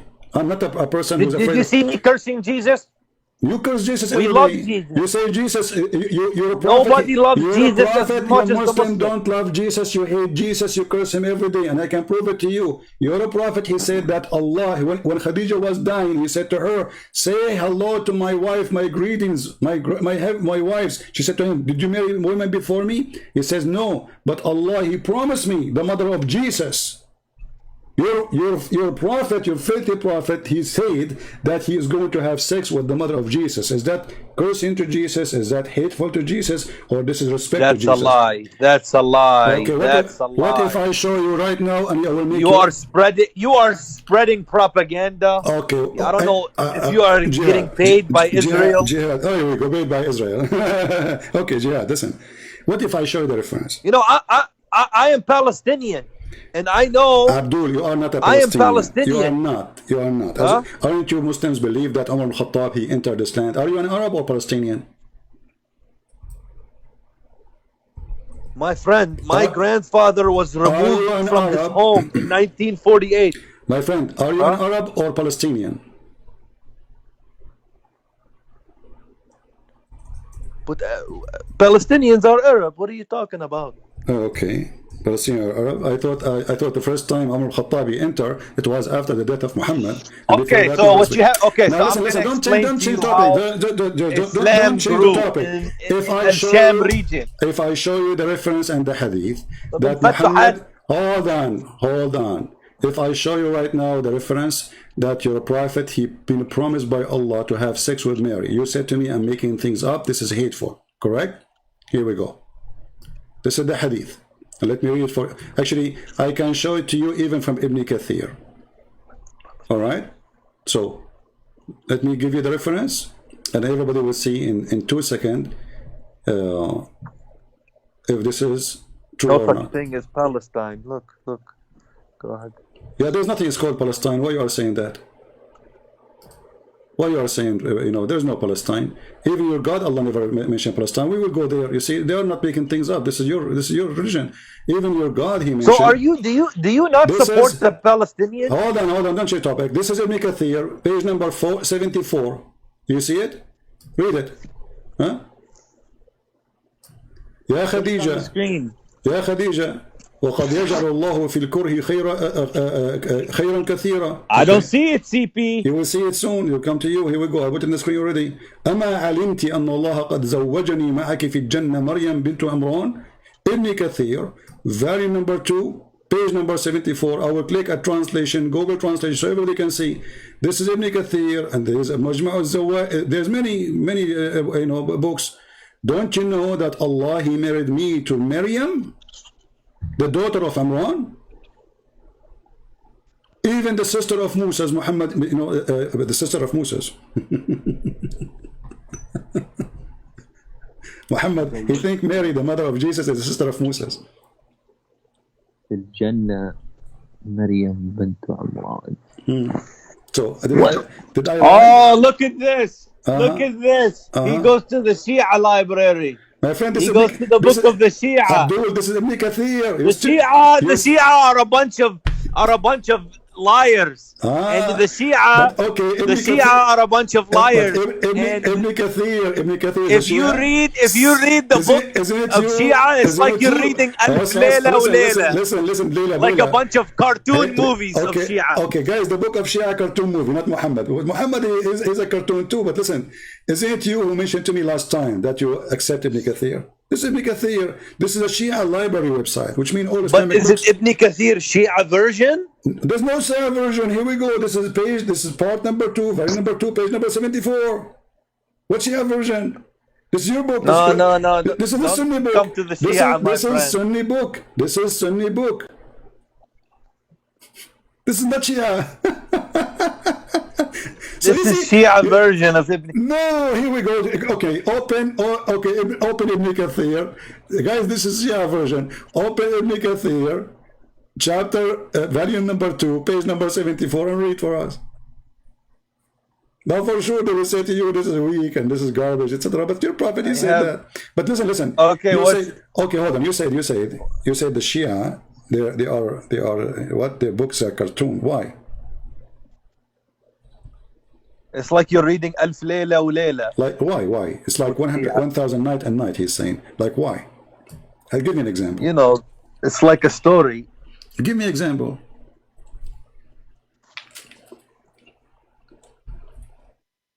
You know, they have so many weird stuff they believe. Like what? You know, they believe in 12 imams. You don't believe in 12 imam? You believe in the same. No, they believe in you know, you have to wear certain shoes, and they, you know, it's funny stuff what they believe. Okay, well, isn't it your... Okay, let me ask you. There's a hadith of the Shia speak about if you enter the bathroom and with your right foot, shaitan, he will play with your balls. Is that true hadith or fake? Shia believe it. If you go in the bathroom without saying a prayer, shaitan, he will go inside your anus. Now you're trying to play a trap on me now. I know that. I know so you agree now this is a cartoon story. Well, if you say the Shia, they have cartoon stories, well, then you have to agree that, here we go. I just showed you that Adam, he landed in Sri Lanka. Is that a cartoon or not? I just showed you the Sunni sheikh saying that Adam, he landed in Sri Lanka. Okay, if Adam, he landed in Sri Lanka. Yeah, the sheikh. Who no, this is your prophet saying that. He's quoting your prophet. It's true. He's quoting your prophet.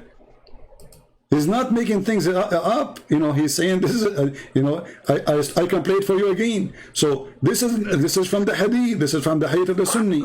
So you Muslims, you have more stories and you have same stories as the Shia. So now, if I ask you, do you agree really that Adam, he came down to Sri Lanka, or you don't?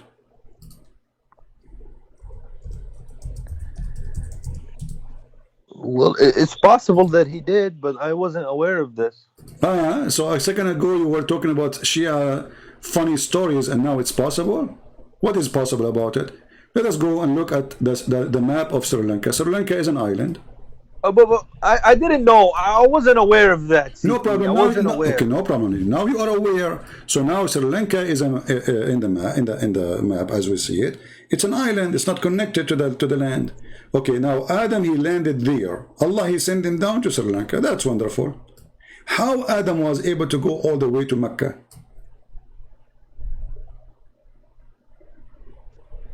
When you know Sri Lanka is an island.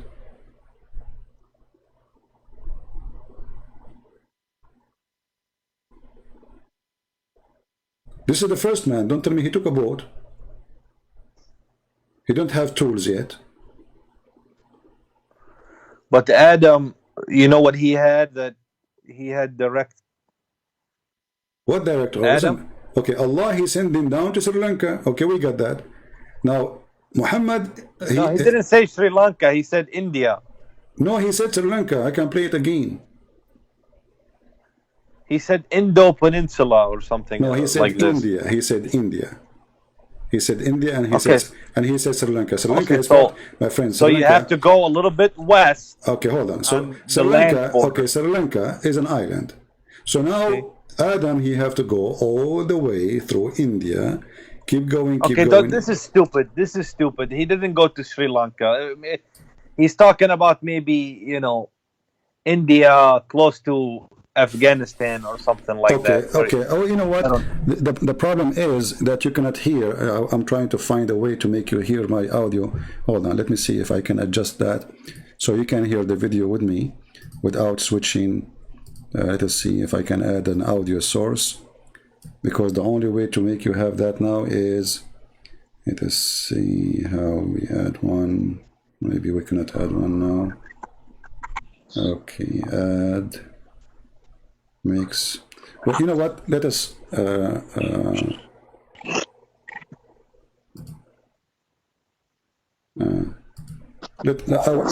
will make the audio available to my microphone.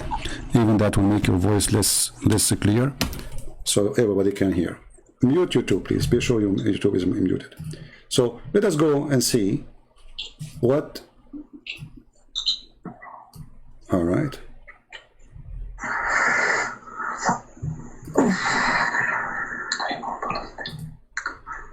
Here we go. We will play the video so you can hear it with us. Suddenly he landed, meaning he dropped, but Allah placed him on the earth. This we find in the narration of Rasulullah sallallahu alaihi wasallam, where he says that Adam alayhi salam nazala fil Hind. He came down in what is known as the Indo-Pak subcontinent, precisely Sri Lanka. There is a mount there known as Adam's Peak. If you go there, you will find it green and beautiful, as though it is not from this earth, but it is. I'm not trying to imply anything, but I'm just saying it is so beautiful, maybe because the Sri Lankans have kept it that way. But it's a beautiful place. It is said that there is a possibility that that is the place. We don't know for certain that that spot is the place, but roughly there. What about Hawa? Where did she come down? In Jeddah. Where is Jeddah? Jeddah is in the Arabian Peninsula, in what we know today as Saudi Arabia. And what is the meaning of Jeddah or Jeddah or Jeddah? It means the grandmother. It is. Here we go. So your prophet Adam, he landed. Do you hear me? Yeah. Okay, so your prophet Adam, he landed where? In India. Where specifically is in Sri Lanka. And he is saying there's a spot there, but he is not sure if that spot really true is the one. But for sure it is Sri Lanka. So now we confirm that. And not only that, even Eve, she landed in Jeddah. So look what happened. Mute you too, please. I hear my voice twice. So look what happened. Are you there? Oh, YouTube is mute. Okay, so look what happened now. You mentioned the cartoon stories in the Shia books. Be honest with me, Jihad. If there is more cartoon story than this, that now we have a wife and husband. The wife, she landed in Saudi Arabia, and the husband, he landed in Sri Lanka. But how they are sure it's Sri Lanka? This is the city. This is the city. This is the city of Jeddah, and this is the city. This is Sri Lanka. Who said that? Your prophet. And you are the one who laugh at the Shia books. But saying, how do they know about Sri Lanka? They don't say Sri Lanka back then. They say, Hind or something. okay, your prophet, he mentioned it. I mean, obviously, this guy is a sheikh. He's not going to say things. You say, okay, you Muslims, when Christian prince, he say, a Christian prince is not telling the truth. Even your sheikh now is a liar. I mean, what's wrong with you? So, he is quoting. But can you bring the hadith itself? Can you bring the hadith itself? You want me to show you the hadith itself? Yeah, okay. I do. Okay. But nothing is impossible for Allah. He can take Adam and put him in Jeddah. But he did not. He put Adam. He put Adam in in Sri Lanka, and Eve in Jeddah. But they have to be together. Okay. So how they met? Allah brought them together. Allah, he brought them together. Okay, listen. Let me ask you: is Adam? Bring the hadith. Okay, I will show you the hadith. I'm going. You don't have. I have it. I have everything. You're talking to Christian Prince, my friend. You are talking to Christian Prince. Don't play games. Don't even go there. You know you are talking to me, right? Don't play games. Okay, you are going to get what you are asking for. I have a surprise for you. But because you are the one who did lead us to go there, then we have to go there. Okay.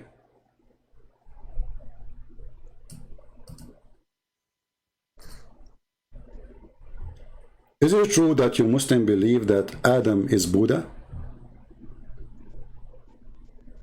Adam is what? Is Buddha. No. Okay. Let us see if Adam is Buddha or not. Okay.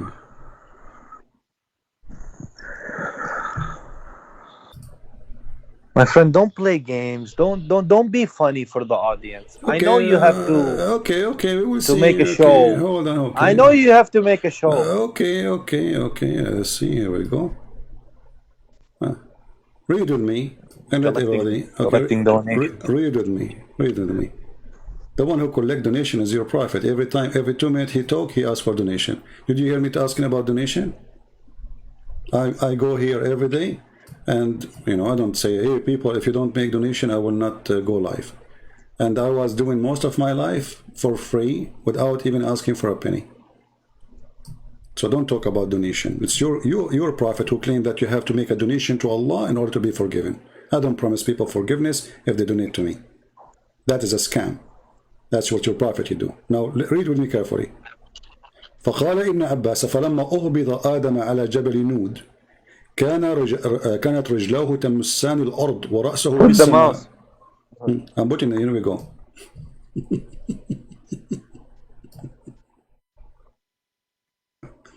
And here there's other hadith. أهبط آدم قبل غروب الشمس من اليوم الذي خلقه فيه وهو يوم الجمعة مع زوجته حواء من السماء فقال علي وابن عباس وقتادة وأبو العالية بابا إنه أهبط في الهند على جبل يقال له نود من أرض سرنديب وحواء بجدة وقال ابن عباس فجاء في طلبها. So let us translate that Allah he sent down Adam in an area. It's called Nud. In different hadith it says Nud. This is where I think Buddha is coming from. Jabal Nud. Nud. In some story it says Nud, not Nud. So Nud. So most likely the Muslims, they got the wrong name as usual. Like Jesus became Isa, Yeshua became Isa, Mary is the sister of Maryam, the sister of Aaron. All the names are wrong. So mostly this is a mountain where Buddha was worshipped. And Muhammad, he claimed that from that mountain, that Buddha, which is Adam, is the one who came all the way to Mecca. And where his wife, she was landing in Jeddah. And we heard the Sheikh speaking about it. So here we need to ask ourselves, if your God is sending Adam down with his wife, why your God, he separate them and he put one in Sri Lanka and one in Jeddah? And Jeddah is a dead city. I mean, this is not even, it was not exist. So how a woman, her name is Eve, she will survive in the desert alone? And why a man, his name is Adam, which obviously Buddha, he was sent down to Sri Lanka? And how Adam, he was able to meet his spouse all the way in Jeddah? What do you think, Jihad?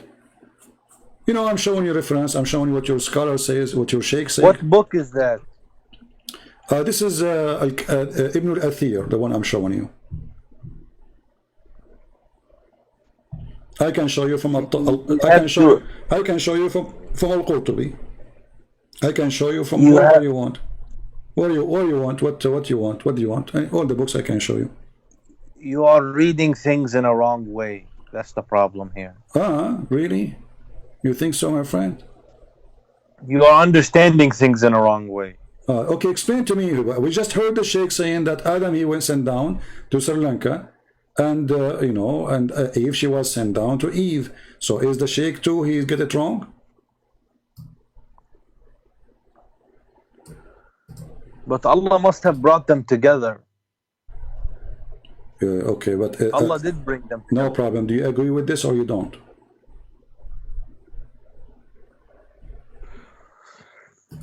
Yeah, I agree with whatever it says, but why is that a big deal if Allah can do anything? Well, isn't it a big deal for you? You said the Shia, they have funny stories, stupid stories.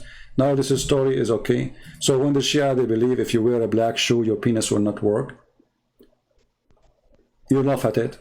And now you see this story, you don't laugh. How come? Are you being a hypocrite? Well, I don't find anything wrong with the story. How Adam he found Aisha? Aisha? Sorry, with the Eve. Sorry. What? With Eve, his wife. This is the book of Al-Qurtubi, and I'm showing you images now. Let me show you. This is الجامع لأحكام القرآن القرطبي. And this is the quotation from Al-Qurtubi. It says, أُهْبِطَ آدَمَ سَرَنْدِيبَ فِي الْهِنْدِ بِجَبَلٍ يُقَالُ لَهُ بوذ. You see the name of the mountain, Booth, from Buddha. The mountain of Buddha. Where Adam came? In the mountain of Buddha. Your Adam, according to Islam, is Buddha.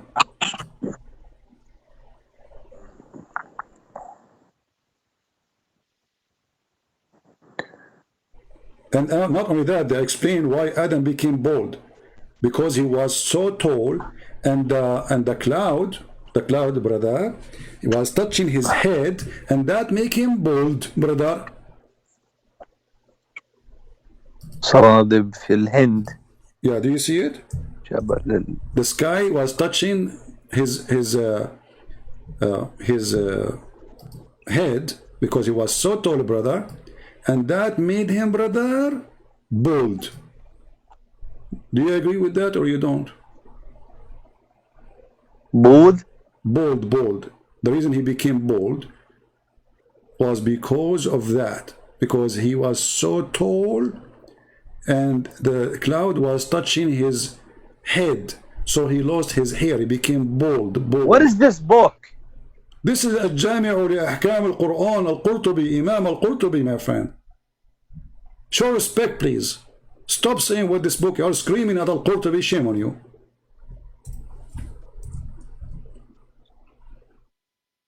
My friend, listen. I'm listening. Allah is capable of all things. Okay, so you agree now that Adam, he became bald because the cloud, he was so tall and the cloud touched his head. And you agree now that he went down in a mountain called the mountain of Booth or Buddha. Correct? Yeah, I believe whatever Allah says. Okay, wonderful. So how come you made fun of the books of the Shia when your books is coming with this? Okay, now Adam, he became bald. Guys, Adam was bald, okay? And why he lost his hair? Because simply he was so tall, brother, so tall, alhamdulillah. And the cloud was like keep touching his head, to the point he lost his hair. Unbelievable. I mean, you have to be careful about yourself, my friend. I mean, if I am, wear a hat, my friend. Somebody tell Adam to wear a hat. So look at this, and let us translate, use Google translation, so people will not say all the books we are showing you here is authentic. Like this is Sahih ibn Khuzaymah, Sahih ibn Khuzaymah. All right, and this is an Islamic website we are showing. Here it says. Al-Qurtubi says in his famous tafsir, Al-Qurtubi, Adam, he was sent to the area it's called Sarandib, which is Sri Lanka, descended to India, to a mountain called Buddha. Do you see it? Buddha. This is the translation, Buddha. Buddha is a Buddha. Your religion is a Buddha religion. So Adam is Buddha who came all the way to Mecca. And he was sent down from Allah. Why Allah he sent him to a mountain called Buddha? This is what? This is how we do it. What? I will ask a sheikh about this. Come on, you want to ask a sheikh about this? What do you mean you will ask a sheikh? Well, how come you cannot debate any sheikh? Are you scared? The question is, where is your sheikh? Here we go, I'm here. Why you don't call your sheikh right now? Says, hey guys. Why you don't challenge the sheikh? His name is Muhammad Arifi. I will challenge all of them. All of them are potato. Here we go in front of you. Be my witness. He has to know Arabic. Doesn't matter. Arabic, English, okay, so even better. I challenge all the sheikhs that exist in the world. I accuse them to be a bunch of shaky. They don't dare to debate me. And I challenge you, Mr. Jihad, to do jihad and call them and say, hey guys, we have this guy, he accepted to challenge you. Who is going to talk to him? And you do this. You call them, you put them live on air with me, and I will make you the moderator for the debate. What do you think? You are the one who moderate even time.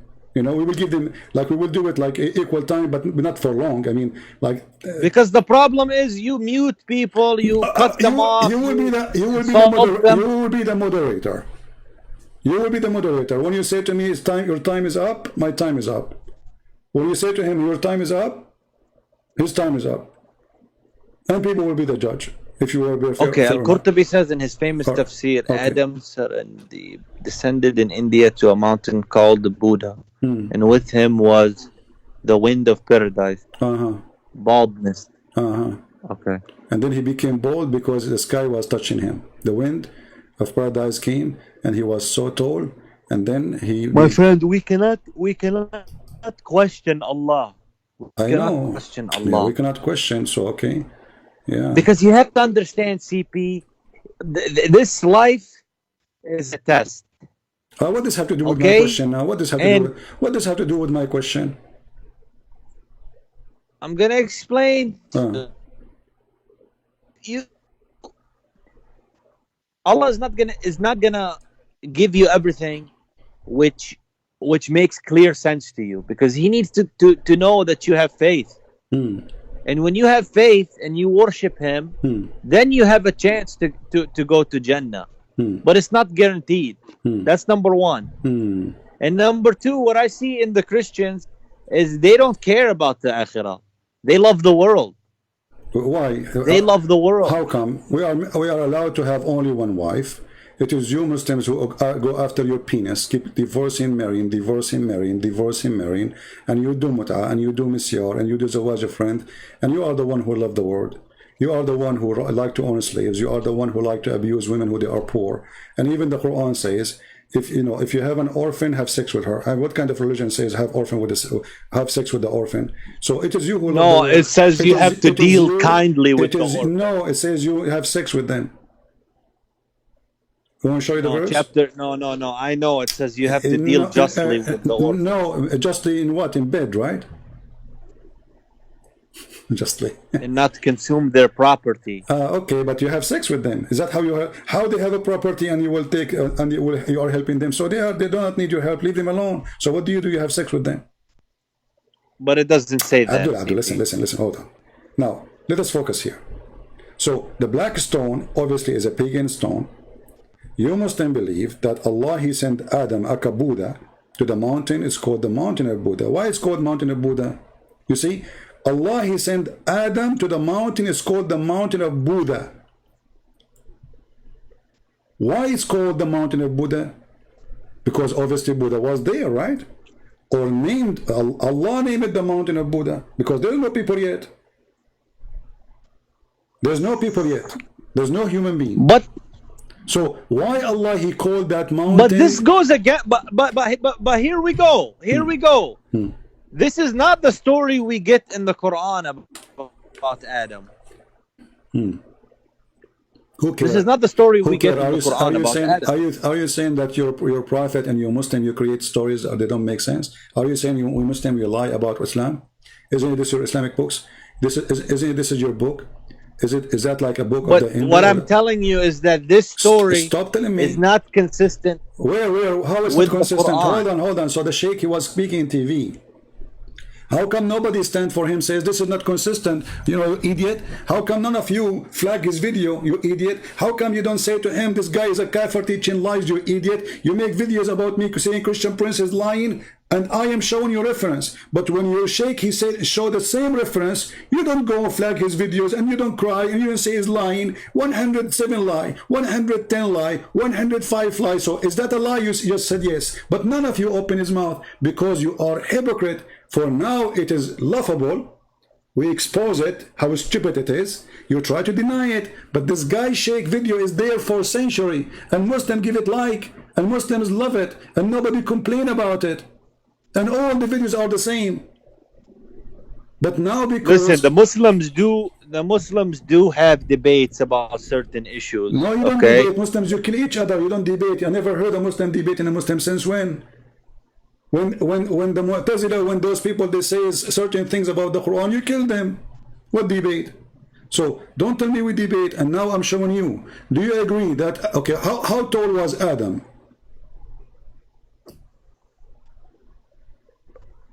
Do you know? According to what? According to Islam, how tall he was. Because here it says he was so tall in this book, to the point his head was touching the cloud, and this is why he became bald. I don't know. I'm gonna take the Quran, what the Quran says. So you don't take what your prophet said. Remember, you are the one who said the Shia books is a cartoon. Well, we don't have. It's not guaranteed that he said it. Not guaranteed, huh? So if it's not guaranteed, why you call it Sahih? Go. Oh, listen. Go to the story of Adam in the Quran. It's in Surah Al-Baqarah. Okay. Go to you see, I have a Muslim. He made a comment. As long as we go back here, this Muslim here, he said in that comment, and I will show you in the screen. His name is Mustafa. He said that, does God regret having made a human? He's speaking about in the Bible. It says that God, he regret creating Adam. He regret him. The Bible says God feels sorry for Adam for what he did to himself. He created him to be in heaven, and look what he did to himself. No, he continues saying, because a human eating a forbidden fruit and then punished him, then them Adam and Eve, then God sent himself to be his son. What do you think about this? Do you agree with it? He's making fun of Christianity, as long as you like to talk about the Bible. He says it doesn't make sense that God, he punished Adam and Eve because they ate of fruits, and then God, he sent himself to be his son. Do you agree with this logic? Look, I'm gonna tell you regarding the story. I take the Quran. Number two, about what this Mustafa is saying. Okay, so what is the story? You take the Quran. Regarding Buddha or Mabuddha or this and that, Okay. I have to check into it. I'm not saying yes, All I'm right. not saying no, but I didn't see that this story about Buddha is in the Quran. So that's why I have to think about it, okay, and research about it. All right. So no problem. that's what I'm telling you. But yeah, so let me ask you a question. Okay, go ahead. Why, if God has a son, why he doesn't have 10 sons and a daughter and a grandmother and a grandfather if God has sons? Okay. And the next question is... Okay, now one by one. When we say that God has a son, does that mean he have a family? Is that what you understand? Yeah, there was a sheikh who busted a Christian. Okay. And he said, how can God have a son? Why he doesn't have 10 sons? All right. Well, how come your God have 3 daughters?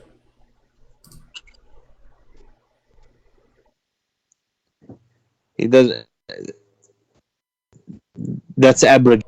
But let me tell you something. No, don't change topic. If God wants to forgive your sin, Okay, no, don't change topic now about forgiving sin. Let us talk about sons. God have son, didn't have son. Okay, let me ask you, why Allah cannot have a son? Can he have son or he cannot?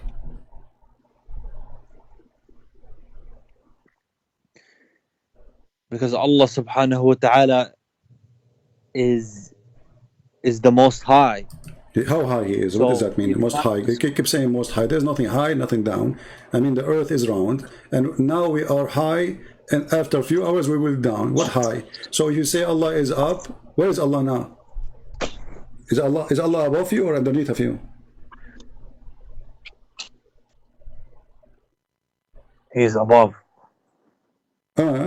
Listen to me. After 12 hours, I will ask you the same question. I say to you, where's Allah? The verse about the daughters is abrogated. Listen. It's abrogated. What is abrogated? What is abrogated? You're talking about the daughters, or this is it's been abrogated. Okay, let me ask you. Do Allah have a real daughters or they are not true? I want to ask you a question. I'll put this to the side. We'll come back to it in a moment. This is the question. No. You need to. I didn't say anything about the Bible or about Christianity. So put it to the side. You asked me a question. We are going to go to talk about it, about God having sons. You are the one who mentioned it. You forgot. We opened the topic already. So I'm asking you, when the Quran speak that Arab, they believe that Allah have 3 daughters. Do Allah have 3 daughters for real, or this is lie? This is abrogated. This is not a question. What abrogated? I'm saying, do Allah for real have childrens and they are daughters, or he don't?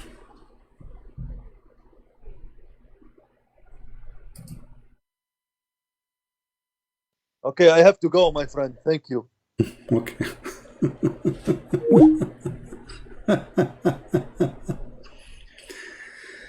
Here you see the hypocrisy of this religion. When they want, they have logic. When they want, they don't have logic. So for the idiot who made the point here, he's saying God, he sent himself.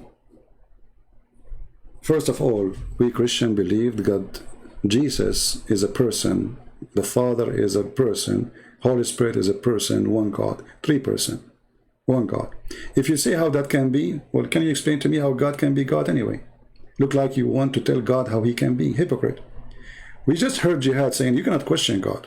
But when the Muslim want, they can question God.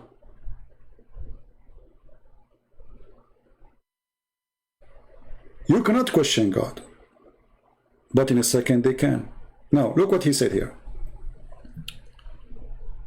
This Abdul. Who is, you know, those Abdul, by the way, they are priceless. They help us a lot to expose Islam. The one who made comment and the one who called us. So, does God regret having made a human? No, God don't regret. When God he speak, he regret what happened to Adam, what Adam did to himself, which means he feels sorry for him. However, he continues saying, because a human have eaten forbidden fruit, but this is a story in your Quran, you idiot, and look like you are making fun of your prophet. And then God he sent himself to be his son. Nowhere in we Christian we believe in such a thing, that he sent himself to be his son. The son is a son, the father is the father. But here you see why Christianity is the most beautiful belief, and they have a true God. Oh, Jihad is calling back. What Jihad? Why you are calling back? Yeah, so nobody can say I'm running away. Oh, you are the hero, my friend. Okay, so we go back to our topic. So did Allah? Okay, the 3 daughters. The 3 daughters. Okay. That was the satanic verse that Allah abrogated. I'm not talking about this now. I'm saying, do Allah have a 3 daughters reading? No. He don't. No. Okay. So what do you think about your prophet sending Khalid ibn Walid to kill the daughter of Allah? Saying what? What is your say about your prophet sending Khalid ibn Walid to kill the daughter of Allah?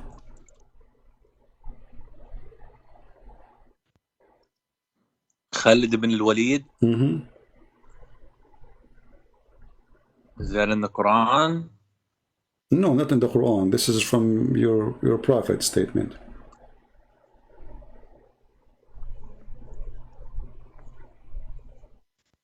It's in a hadith?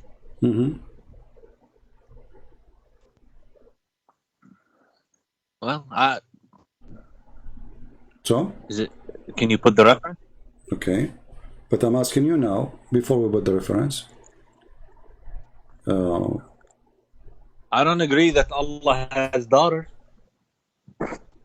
So how Muhammad he sent his man to kill his daughter?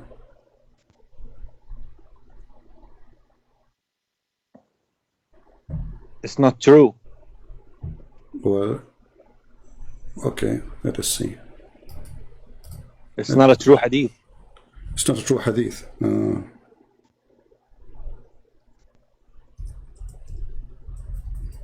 And why is it if your sins are going to be forgiven, why God did not put more prayers on you, put more sacrifice on you, put we will go more back there. atonement Just wait, on we will you? go back there. Why he just Hold sent on. the man Don't change topic. and let him be killed and humiliated just to... Just wait one by one. You don't go there until we finish this one.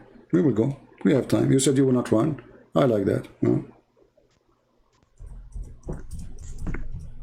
But I don't have that much long. Okay, well, I don't know. I have time. You don't. This is your problem, my friend.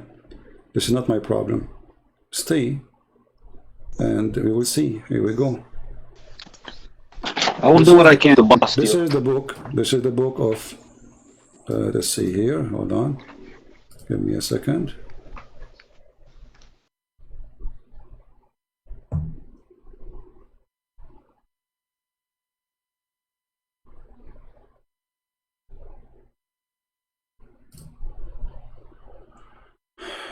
Let us see.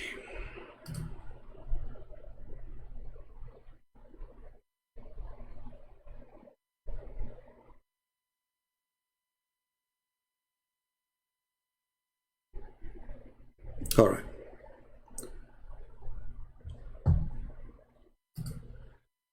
I will put it for you on the screen, and you can read for us.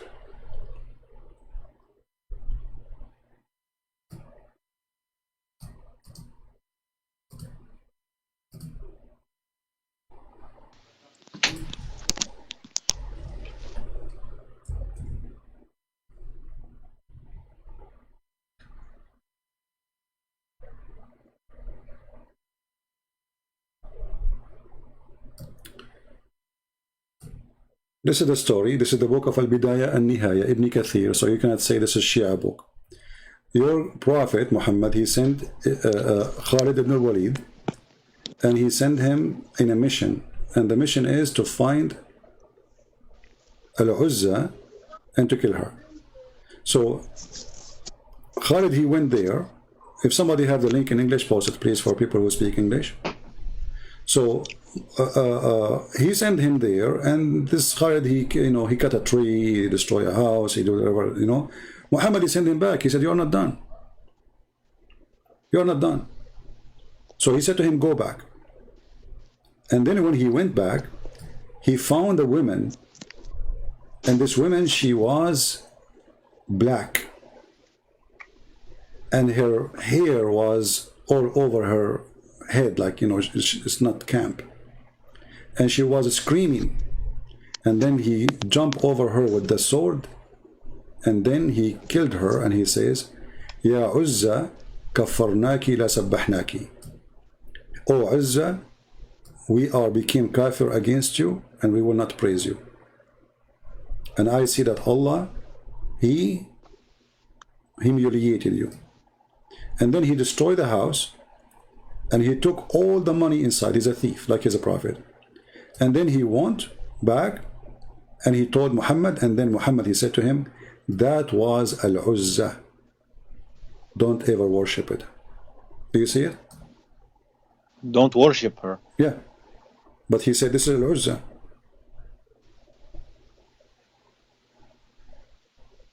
So how Al-Uzza is a fiction, and Muhammad, he killed Al-Uzza, the daughter of Allah? But she's not the daughter of Allah. No, this is Al-Uzza, the daughter of Allah. The goddess, even here it says, talking about the goddess. So, this is the daughter of Allah, and Muhammad, he claimed that he sent his Where does it say that? Okay, hold on. Who is Al-Uzza? Who is Al-Uzza?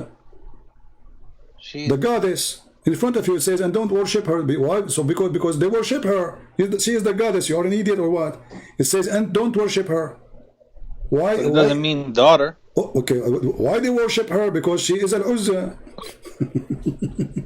He says, to where it says that? I mean, what an idiot. It's in the front of you. It says that she is being worshipped. Who? Al-Uzza. Who is Al-Uzza? Is in the Quran mentioned Al-Uzza is the daughter of Allah. And you're a prophet, he stole the money of that woman, she's the daughter of Allah. So you're a prophet, he agreed that Allah had the 3 daughters, and he called one of them. And then when he came back, where does it say daughter? Well, who is Al-Uzza? Bint. Who is Al-Uzza? Who is Al-Uzza? The one the people worship. The daughter of Allah, right? Isn't it Al-Uzza? No, isn't it Al-Uzza? She's a false goddess. Okay, hold on. But how she is false and she is really exist, and Muhammad, he killed her. And But Muhammad, she's not She's not a true God. My She's friend, not true. She is not a true, or she is exist? If she exists, she's not true. How she can be not a true if she is exist?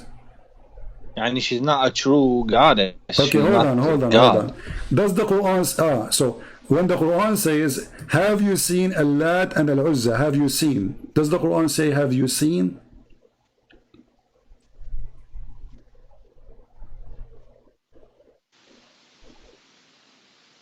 Huh? When the Quran says, have you seen? Say it again. Have you seen? أَفَرَأَيْتُمُ اللَّاتَ وَالْعُزَّى? Have you seen? Does the Quran say the word seen? Have you seen? Yeah, but this is what I told you was abrogated. So, hold on. Don't tell me abrogated, idiot. What does that have to do with our topic? What abrogated? I'm saying to you now. In the time of Muhammad, he claimed that the Arab, they see Allat and they see Al-Uzza.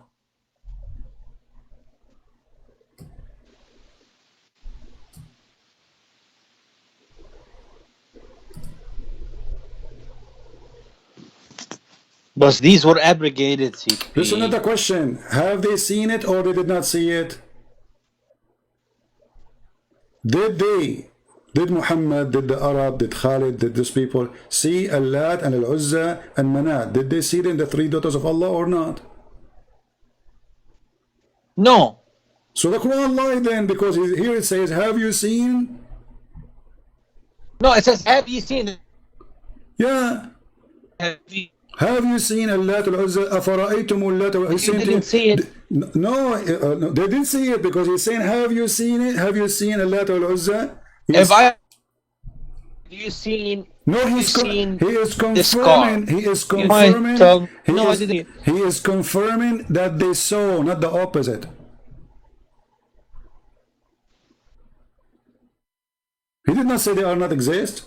Not only that, look how your God Allah. Look, your God Allah. He complained about what? He said, like what? For you, the male sex. This verse is abrogated, my friend. Okay, is abrogated. Guys, is abrogated. What does that mean? So you Muslim, you used to worship Allat and Al-Uzza, and now you should not worship him no more? What do you mean by abrogated? The Prophet stopped all this. Whoever did this, he stopped it. Okay, so he stopped you are the one who said to me, Muhammad, before his age of 40, he was following the community. So your prophet for 40 years was worshipping Allat and Al-Uzza and Manat, correct? I didn't say that. I just said he was, you see, he knew something wrong with No, you don't his society. Lie, Jihad. It's recorded. It's you who said he was doing what the community do. You said that. Come on. Why? But in his heart, he was doing what the community does. You know, it's your statement, and this is what the community do. They worship the three daughters of Allah, and now we show you the reference. Your prophet sending his man Muhammad, the criminal, to kill a woman, claiming that she is the daughter of. Why he killed that woman? Tell me. Go ahead. Why he killed her? If she is not really the daughter of Allah, just because she is like a woman, her hair is crazy, and she starts screaming, you kill her. Why he killed her? Go ahead.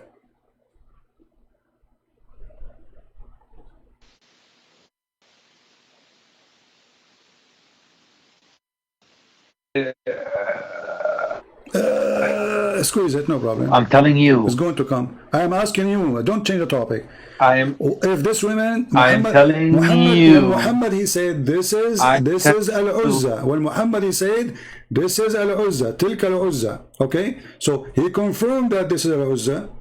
So this is what they used to worship. Was Muhammad, no problem. They used to worship this woman. So was she really exist and Muhammad killed her?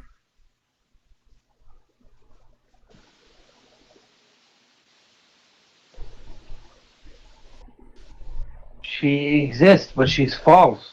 Okay, so guys, she exists, but she is false. But those people, they are worshipping Al-Uzza for centuries. So this woman, she lived for many centuries. What she is?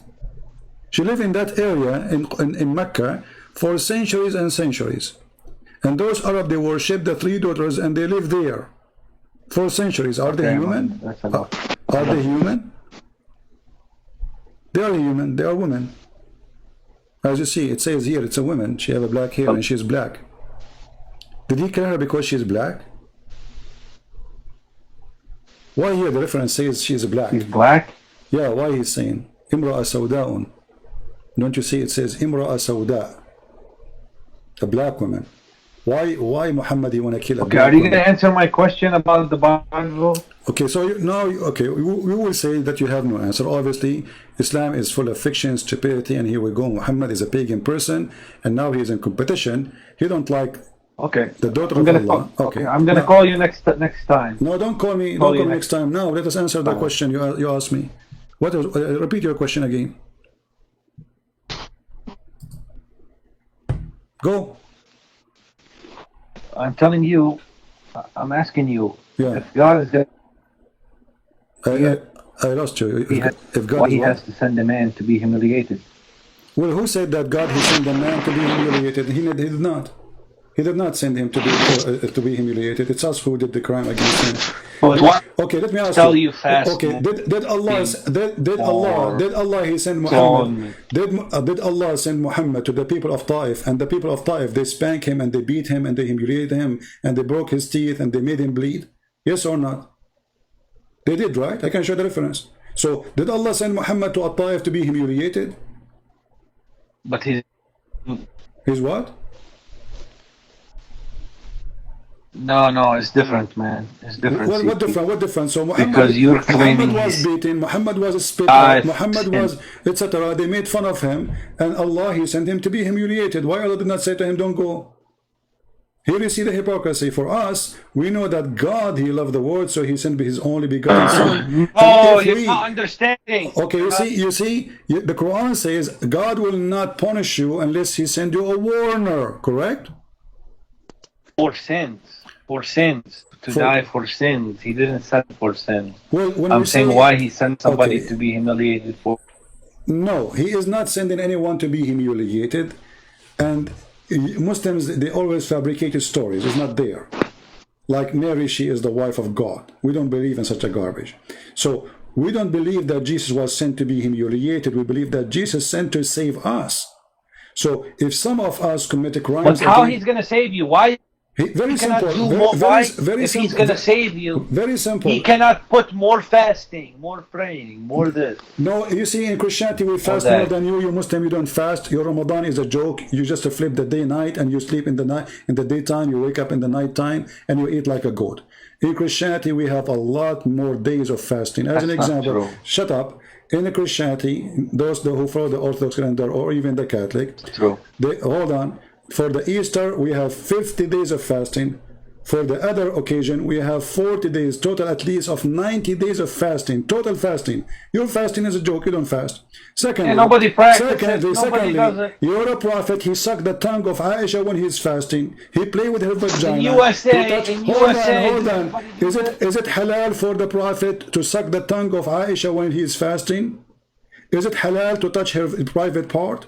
What kind of fasting this fasting is? So your fasting is a joke. You don't fast. In the same time, you just switch the day night and you eat more. This is why the price of food in the month of Ramadan goes skyrocketing. Secondly, hold on. Let me ask you, where Muhammad he get his fasting teaching from?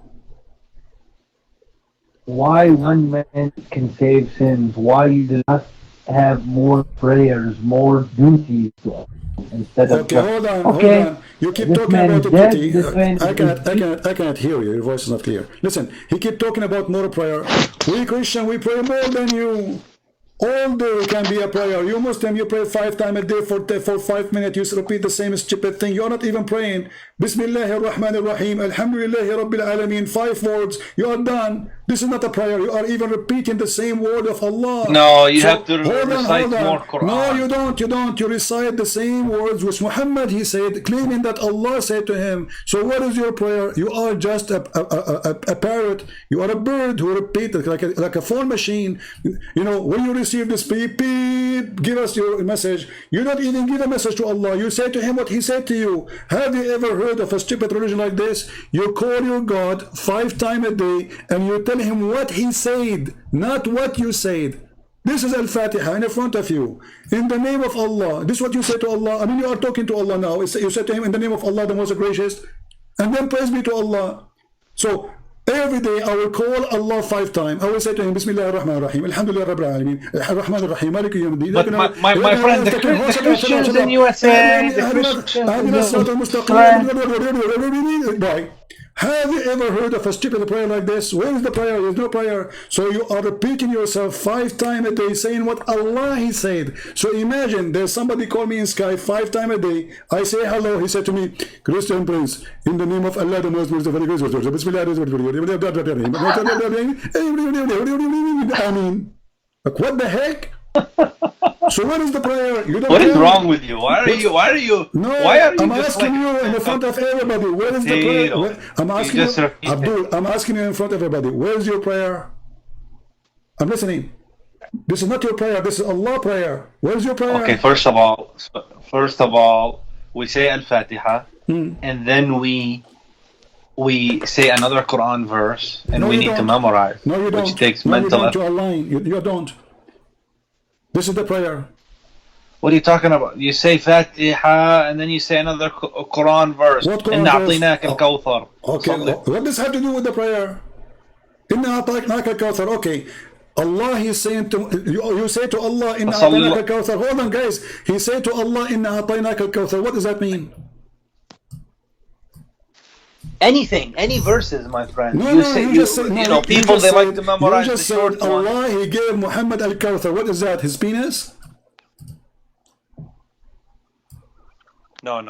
Well, a man, he he's back. accused No. Muhammad. Okay, Don't so now you are stop praying this. for the penis of Muhammad. Hold on. Everybody is my witness. You are the one who said we pray. We mentioned this chapter. Okay, which is a stupid lie to say. But anyway, Inna a'tainaka al-kawthar. What does have to do with your prayer to Allah? Allah, No, this is Muhammad, about the abundance of good. what The abundance of good? What in abundance this of life good? and the hereafter. A person, he accused your prophet that his penis doesn't work. It cut off. That's not true. Read verse number 3. Don't say these, my friends. My Okay, friend. I'm not saying Do not things. say bad The language. verse in the front of you. Read it. What kind of God? He says such a chapter. The guy accused Muhammad. This is a lie to say. No. This is a lie to say that the prophet had such a problem. Does it say in He Arabic? did not have such a problem. Does it say in Arabic, "Inna shani'aka huwa al-abtar"? Cut off. Cut off. Cut off from what? What is cut off? The guy who was making fun of him. Cut off. Yeah, cut off from what? Cut off from all good and prosperity. And is deprived of spiritual issues. But it's about his enemy. Is it about Muhammad he cannot have children? Yes or no? He have children. No, he don't. He didn't have a son. No, he have children. He have daughters. Muhammad, he never have a child. This is a lie. Fatima is not his daughter. Fatima is the daughter of Khadija from previous husband. Khadija, she have 3 husbands.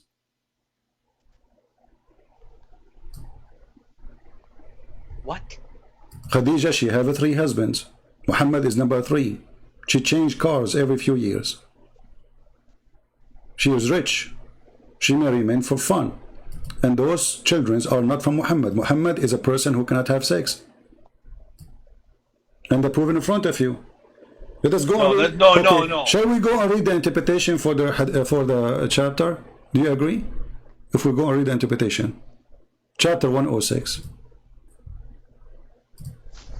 Is it about Muhammad cannot have... Is it about Muhammad he cannot have babies, or I'm making things up? Maybe there was a few people who accused him.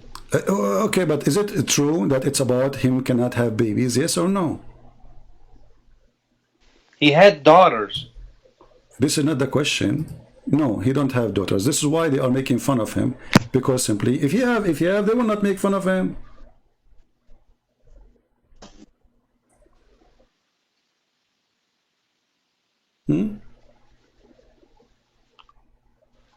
Muhammad was an impotent man. How many wives Muhammad he married? How many of them they gave him babies? Can you tell me? How many wives Muhammad he have, and how many of them gave him babies? Does it make sense? that the woman Khadija, she was more. But he didn't hit my friend. Khadija, she was way older than him. Babies. Muhammad, when he married Khadija, obviously Khadija, she cannot have babies no more because she was way older, and she have her babies already. Now, after that, he married Aisha. He married tons of women. How come none of them gave him babies? Because the Prophet didn't come for babies. But here, he came to deliver a message. Why Allah did not make him have babies? Here we go. The people are making fun of him that he have no son, and even you Muslim, you claim that he have sex with the slave Maria the Copt, and he have a son from her. His name is Abdullah. But all of us, we knew that Aisha, she was making fun of that, saying, he don't even look like you. This is a slave. She sleep with everybody. And obviously, Muhammad, he cannot have babies. Let me ask you. Allah, he did not send Muhammad to have babies. Allah, he sent Muhammad to have sex with many women. Why? Why Muhammad don't have only one Aisha and that's it? That's it. He have Aisha now. She is a young, very young child. Because most of those women were widows and he was taking care of them. Oh, he take care of them by having sex with them. You cannot take care of a woman without having like. So if there's a woman, she is hungry, I have to sleep with her in order to feed her. So if somebody want to make a donation for a woman, he say to her, you have to take off your pant for me. But no, but he married them, so obviously he had the right he married Aisha, to do his marital. What, you know, Sauda, she have children, they can take care of her. All of the women he married them, they are not poor. Why he married them? Let me ask you, did your prophet, he made a chapter in the Quran says women, they can offer themselves to the prophet so he can F them?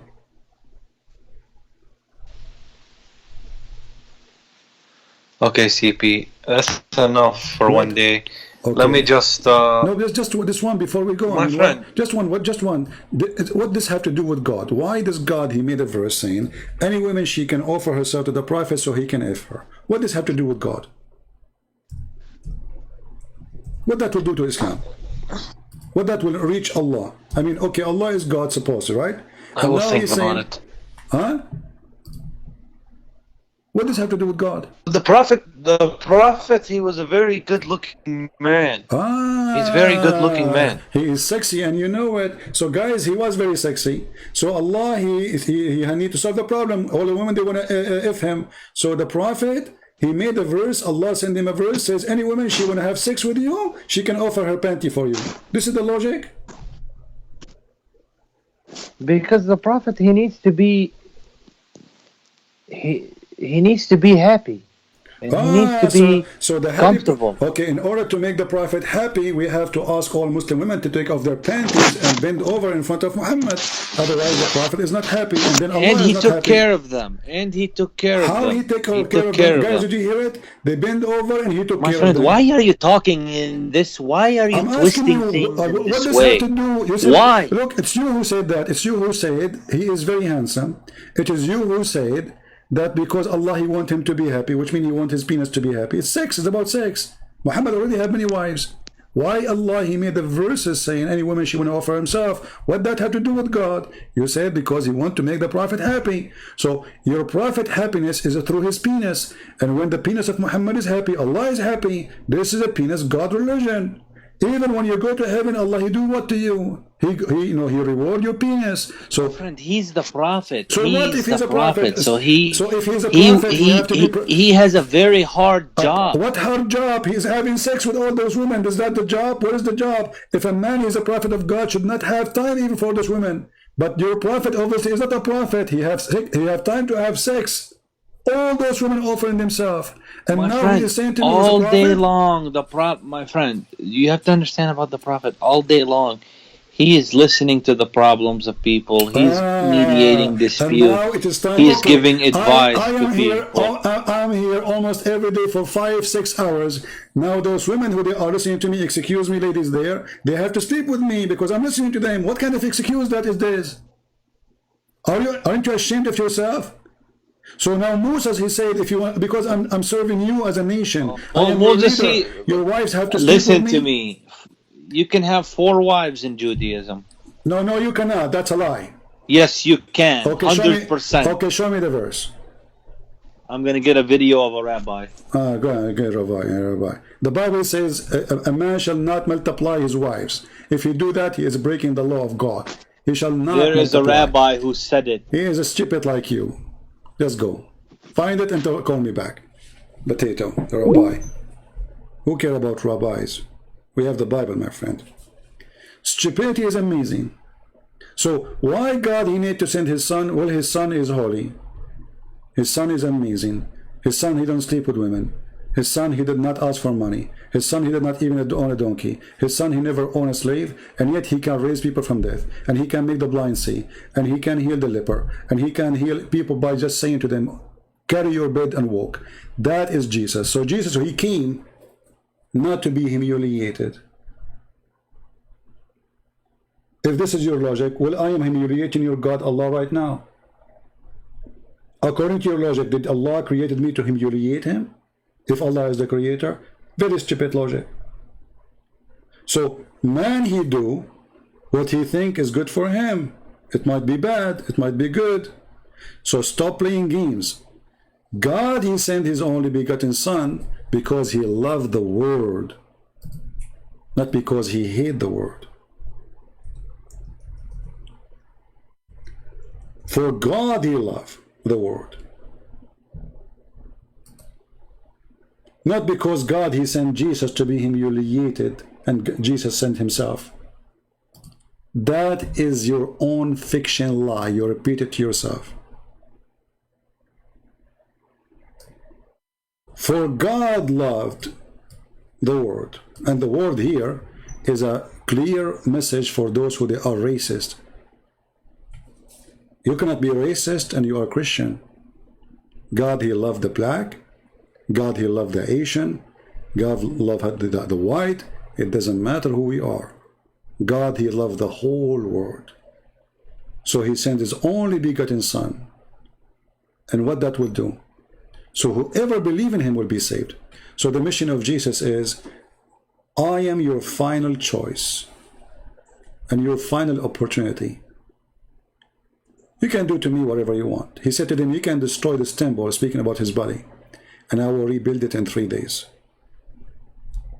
And the number 3 here is significant of proving of the power of God. Again, symbolic for the 3, the Father, the Son, the Holy Spirit. So Jesus did not need to be saved. You can destroy this temple and I will build it in 3 days. You do not need to be saved. Some idiot they say to you, well, Jesus, he don't save himself. Who said he did not? No grave can contain him and no death can take him. And even in the cult of Islam, Jesus right now is alive up in heaven. So when a Muslim, he made a statement trying to make fun of our belief as a Christians, we feel sorry for you, my friend. You are going to go to hell, to the horny prophet bedroom, and he will be busy doing boom boom to you. And then he says, you need to effort being a good person and helping each other. Pay the church to erase your sin. That is in Islam only, not in Christianity. Anyone who pay a church, he don't pay a church for erasing his sin, but that is in your religion, you idiot. If we go right now, that is not a rabbi, you idiot. I know this guy, this is a donkey. If you go right now to the Quran, you will see that the one who pay Allah erase his sin. Don't call, I will not take more call. Fatima, Sheikh Fatima. At least for now. If you go in the Quran, you will see the following.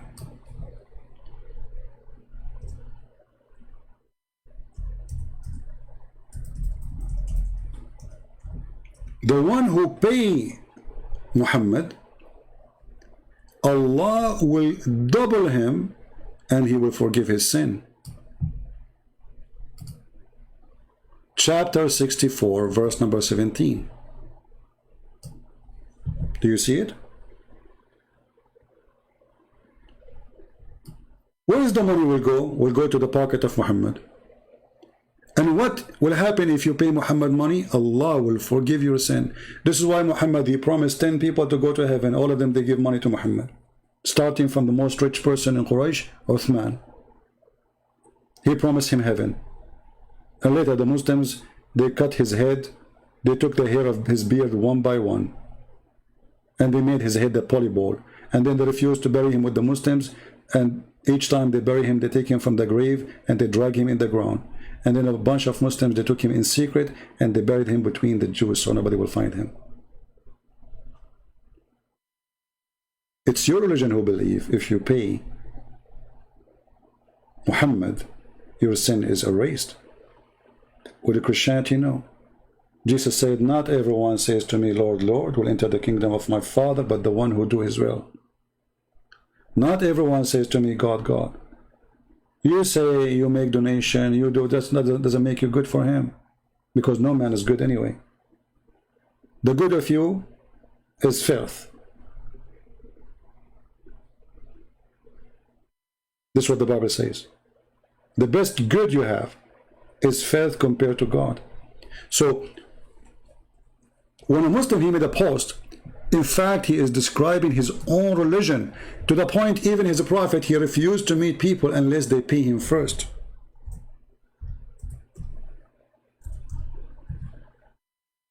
I am not a prophet, and I take calls, and I don't ask people to pay me to receive their call.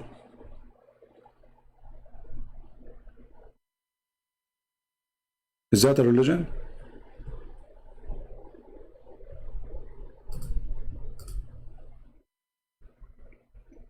Huh?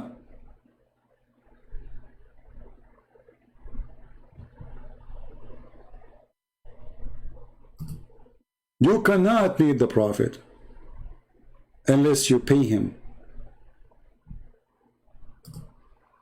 If you remember, there's a chapter, it's called the Abasa wa Tawalla.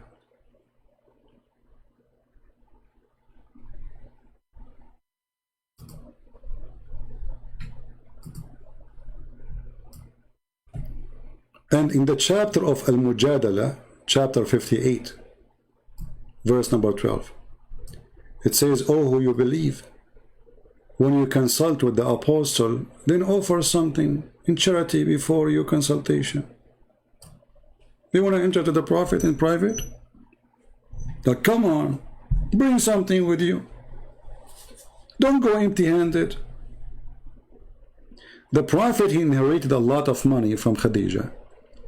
The fake prophet Muhammad, he take the fifth of the booty. And you can imagine how much gold and silver he stole from the Christians and the Jews. And yet, he will not meet you in a private consultation unless you pay him. Then, when a blind man, he come to meet him, what Muhammad he did? Chapter 80, verse number 1 and 2. He turned his back away from the blind man.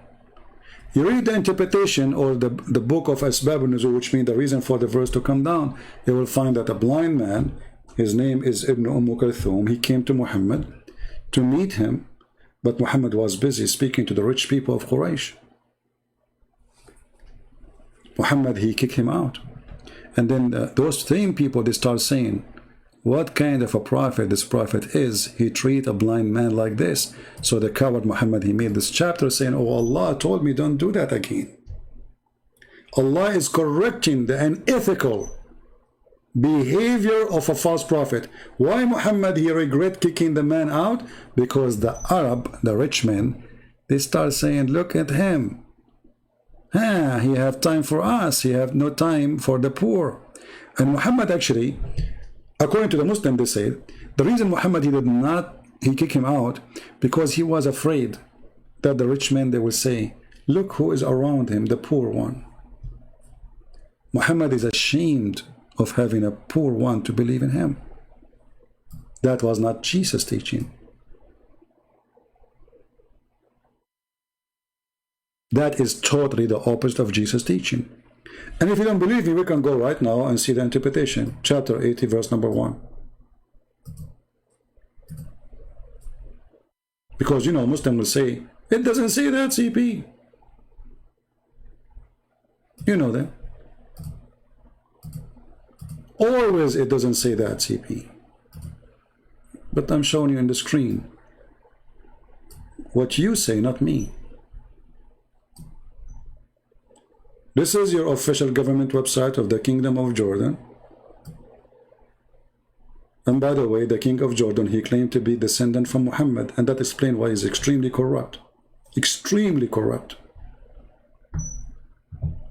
So he phoned and turned away because of the blind man came to him. Okay, what happened? Why? So Umm Kulthum, the man, the son of Umm Kulthum, he's a blind man. He went to see Muhammad, and he have a question for him. And Muhammad, he was meeting with Utbah, rich man. Abu Jahl. Man, those are the rich men. Abbas ibn Abdul Muttalib. Oh boy. Ubay and Umayyah. Man, those are the most important men in town.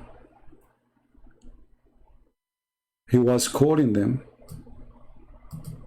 to Allah, hoping that they might embrace Islam. If the rich men embrace Islam, the rest will follow.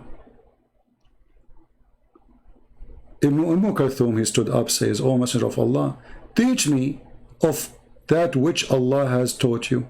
I mean, the guy, he did not say anything. You see, aren't you asking them to join Islam? Here we go, you get a chance. A person asks you a question, answer it, and by doing that, you will help everybody to accept Islam. But Muhammad is ignoring him. He don't want to answer him.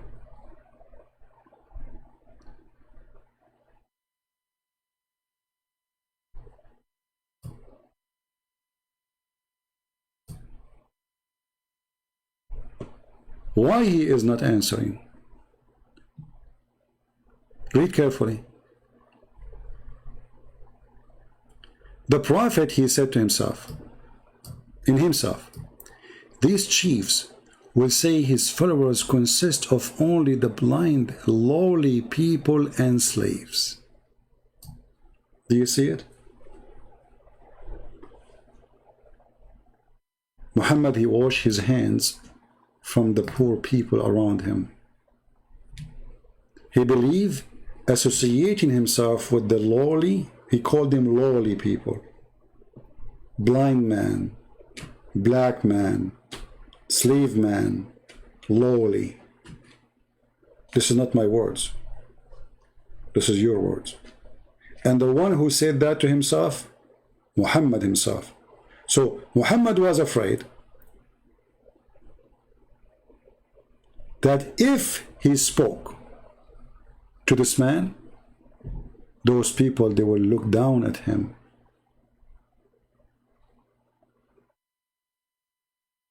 Superhero, Stilos, pick up your phone and I will give you $10,000 a potato. Save your $10,000 and give it to Somalia. You are a hypocrite, you don't even have a penny. Get out of here. That is a reason not to answer your phone. You worship money, my friend. Because you want to give me $10,000, if I talk to you, I will not talk to you. See, all those people who call me, they can call me. And now you became suddenly a hero, call me. I'm here for the last 4 hours, anyone can call me. And now suddenly, when we close the Skype, go and pick up my phone, I will give you $10,000 for a potato.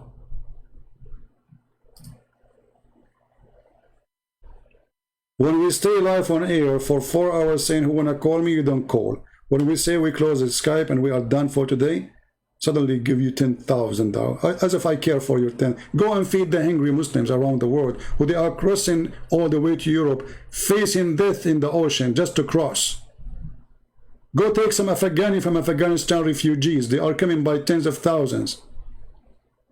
You have money, don't you? You have money to build a mosque in New York, but you don't have money to feed the poor Muslims. You have money to build a mosque will cost you $200 million, but you don't have money for people in Somalia, in Afghanistan, in Syria. People are dying there. You have a lot of money. Take your money and save them for a prostitution trip you do to Thailand. Everybody go to the beach. You go to the prostitute. This is why the Lord, he says, from their fruits you shall know them. Everyone, by the way, he goes where he belongs. There's people, they go to a country to see a museum, to see art, to see nature, or maybe to enjoy food. And there's people, they worship sex. That is Muhammad. If I believe in Allah and His Messenger, who is obviously He cares for the rich, not for the poor, what I will get? Sex. And what else? Sex. And what else? Sex. Okay, and what else? Food. That is Islam. Why people, when we say to them the truth, they get angry? What kind of God? He described His heaven, a grape tree, and then He jumped to boobs. Have you ever heard of such a God? Somebody describing His garden, the garden He will give me. He say grape, and then right away after the word grape, He talk about big boobs. This is your God. So save your $10,000 to get reward of big boobs, the booby God you worship. Isn't it obvious that this is a religion of boobies? You see, I cannot compare between Christ's words and this filth. That is an insult to my Lord. How God He talked like this? You know, that He was talking about the Song of Songs. But this is not even God talking. This is a man writing poet. Who said this is God?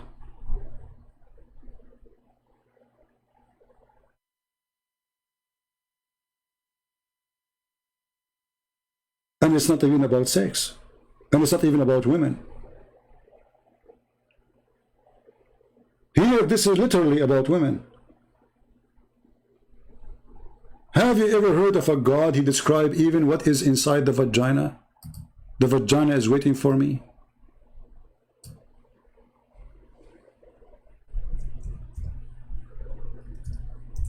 That is Muhammad God.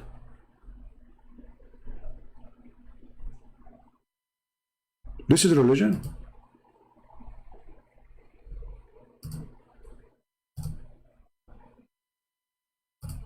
If this is religion, what is faith?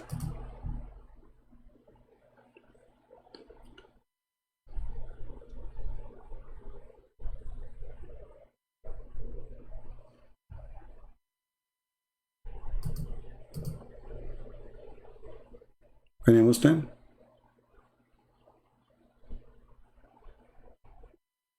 If this is religion, what is faith?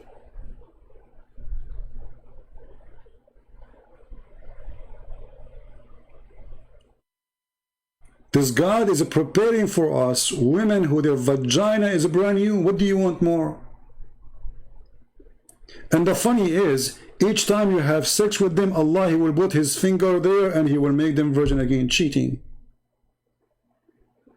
I mean, this is officially a cheating. Virgin again, product from China.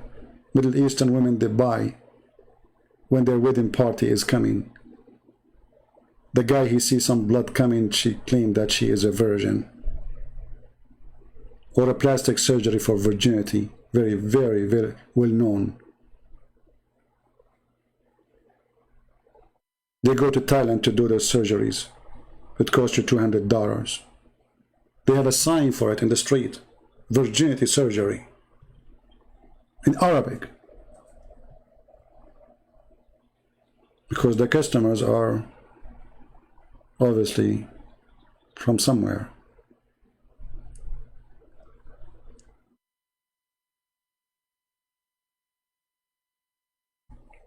What is this? And those women, their vagina never been touched, never been boom boom, not even by genie. Genie? This is religion. There's a God, He teach you that genie have sex with women too?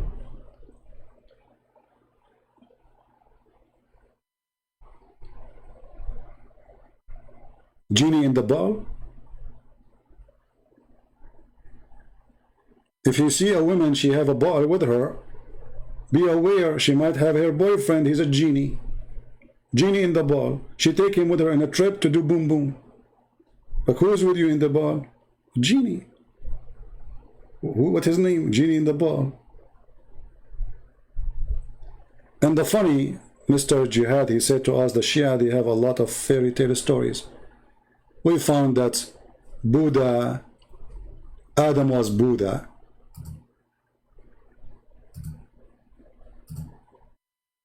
Adam was Buddha. That's a good one, isn't it?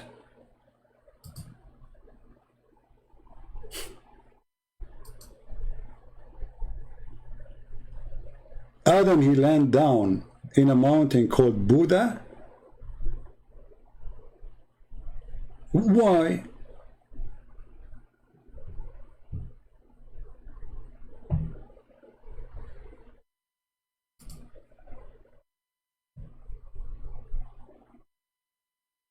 Let me see if I can open this link here. This library, their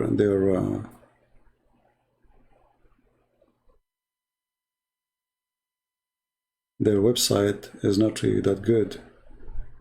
They have a very bad hosting company. See, each time I try to open it, it says this site can't be reached. Hold on, let me see. So I can share the link with you.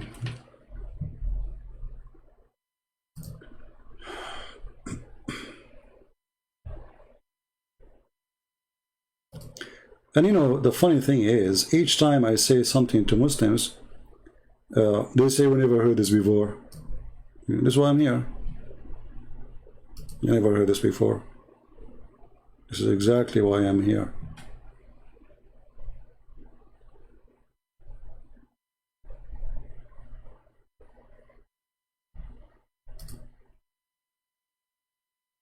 I'm trying to find it in different website.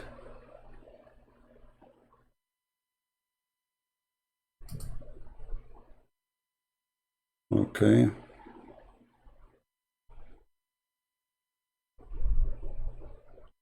All right, I will give you this link. This link is better. This is Tafsir al-Qurtubi, and this is volume number 1, page number 301 in this print. Remember that sometimes reference can be differ between prints. And this is Tafsir of chapter 2, verse number 36 in the Quran. Let me post the link for you. You can use Google Translation, and actually I would do that in the front of your eyes. Give me a second. This is the link for those who they are saving reference and they like to save reference. And now we go.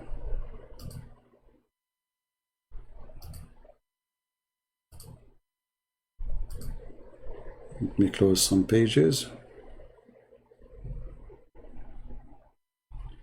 All right. So here, this is an Islamic website. As you see, we are not using a Christian website. This is the interpretation for chapter 2, verse number 36 in the book of Al-Qurtubi. Al-Qurtubi is one of the famous imams for Muslims. Imams mean a scholar. This is in Arabic, and we don't have it in English. However, we are going to use Google Translation. Simply you open it with Google browser. You click at Translate to English. Excuse me, I'm losing my voice. So volume number 1, page number 301. And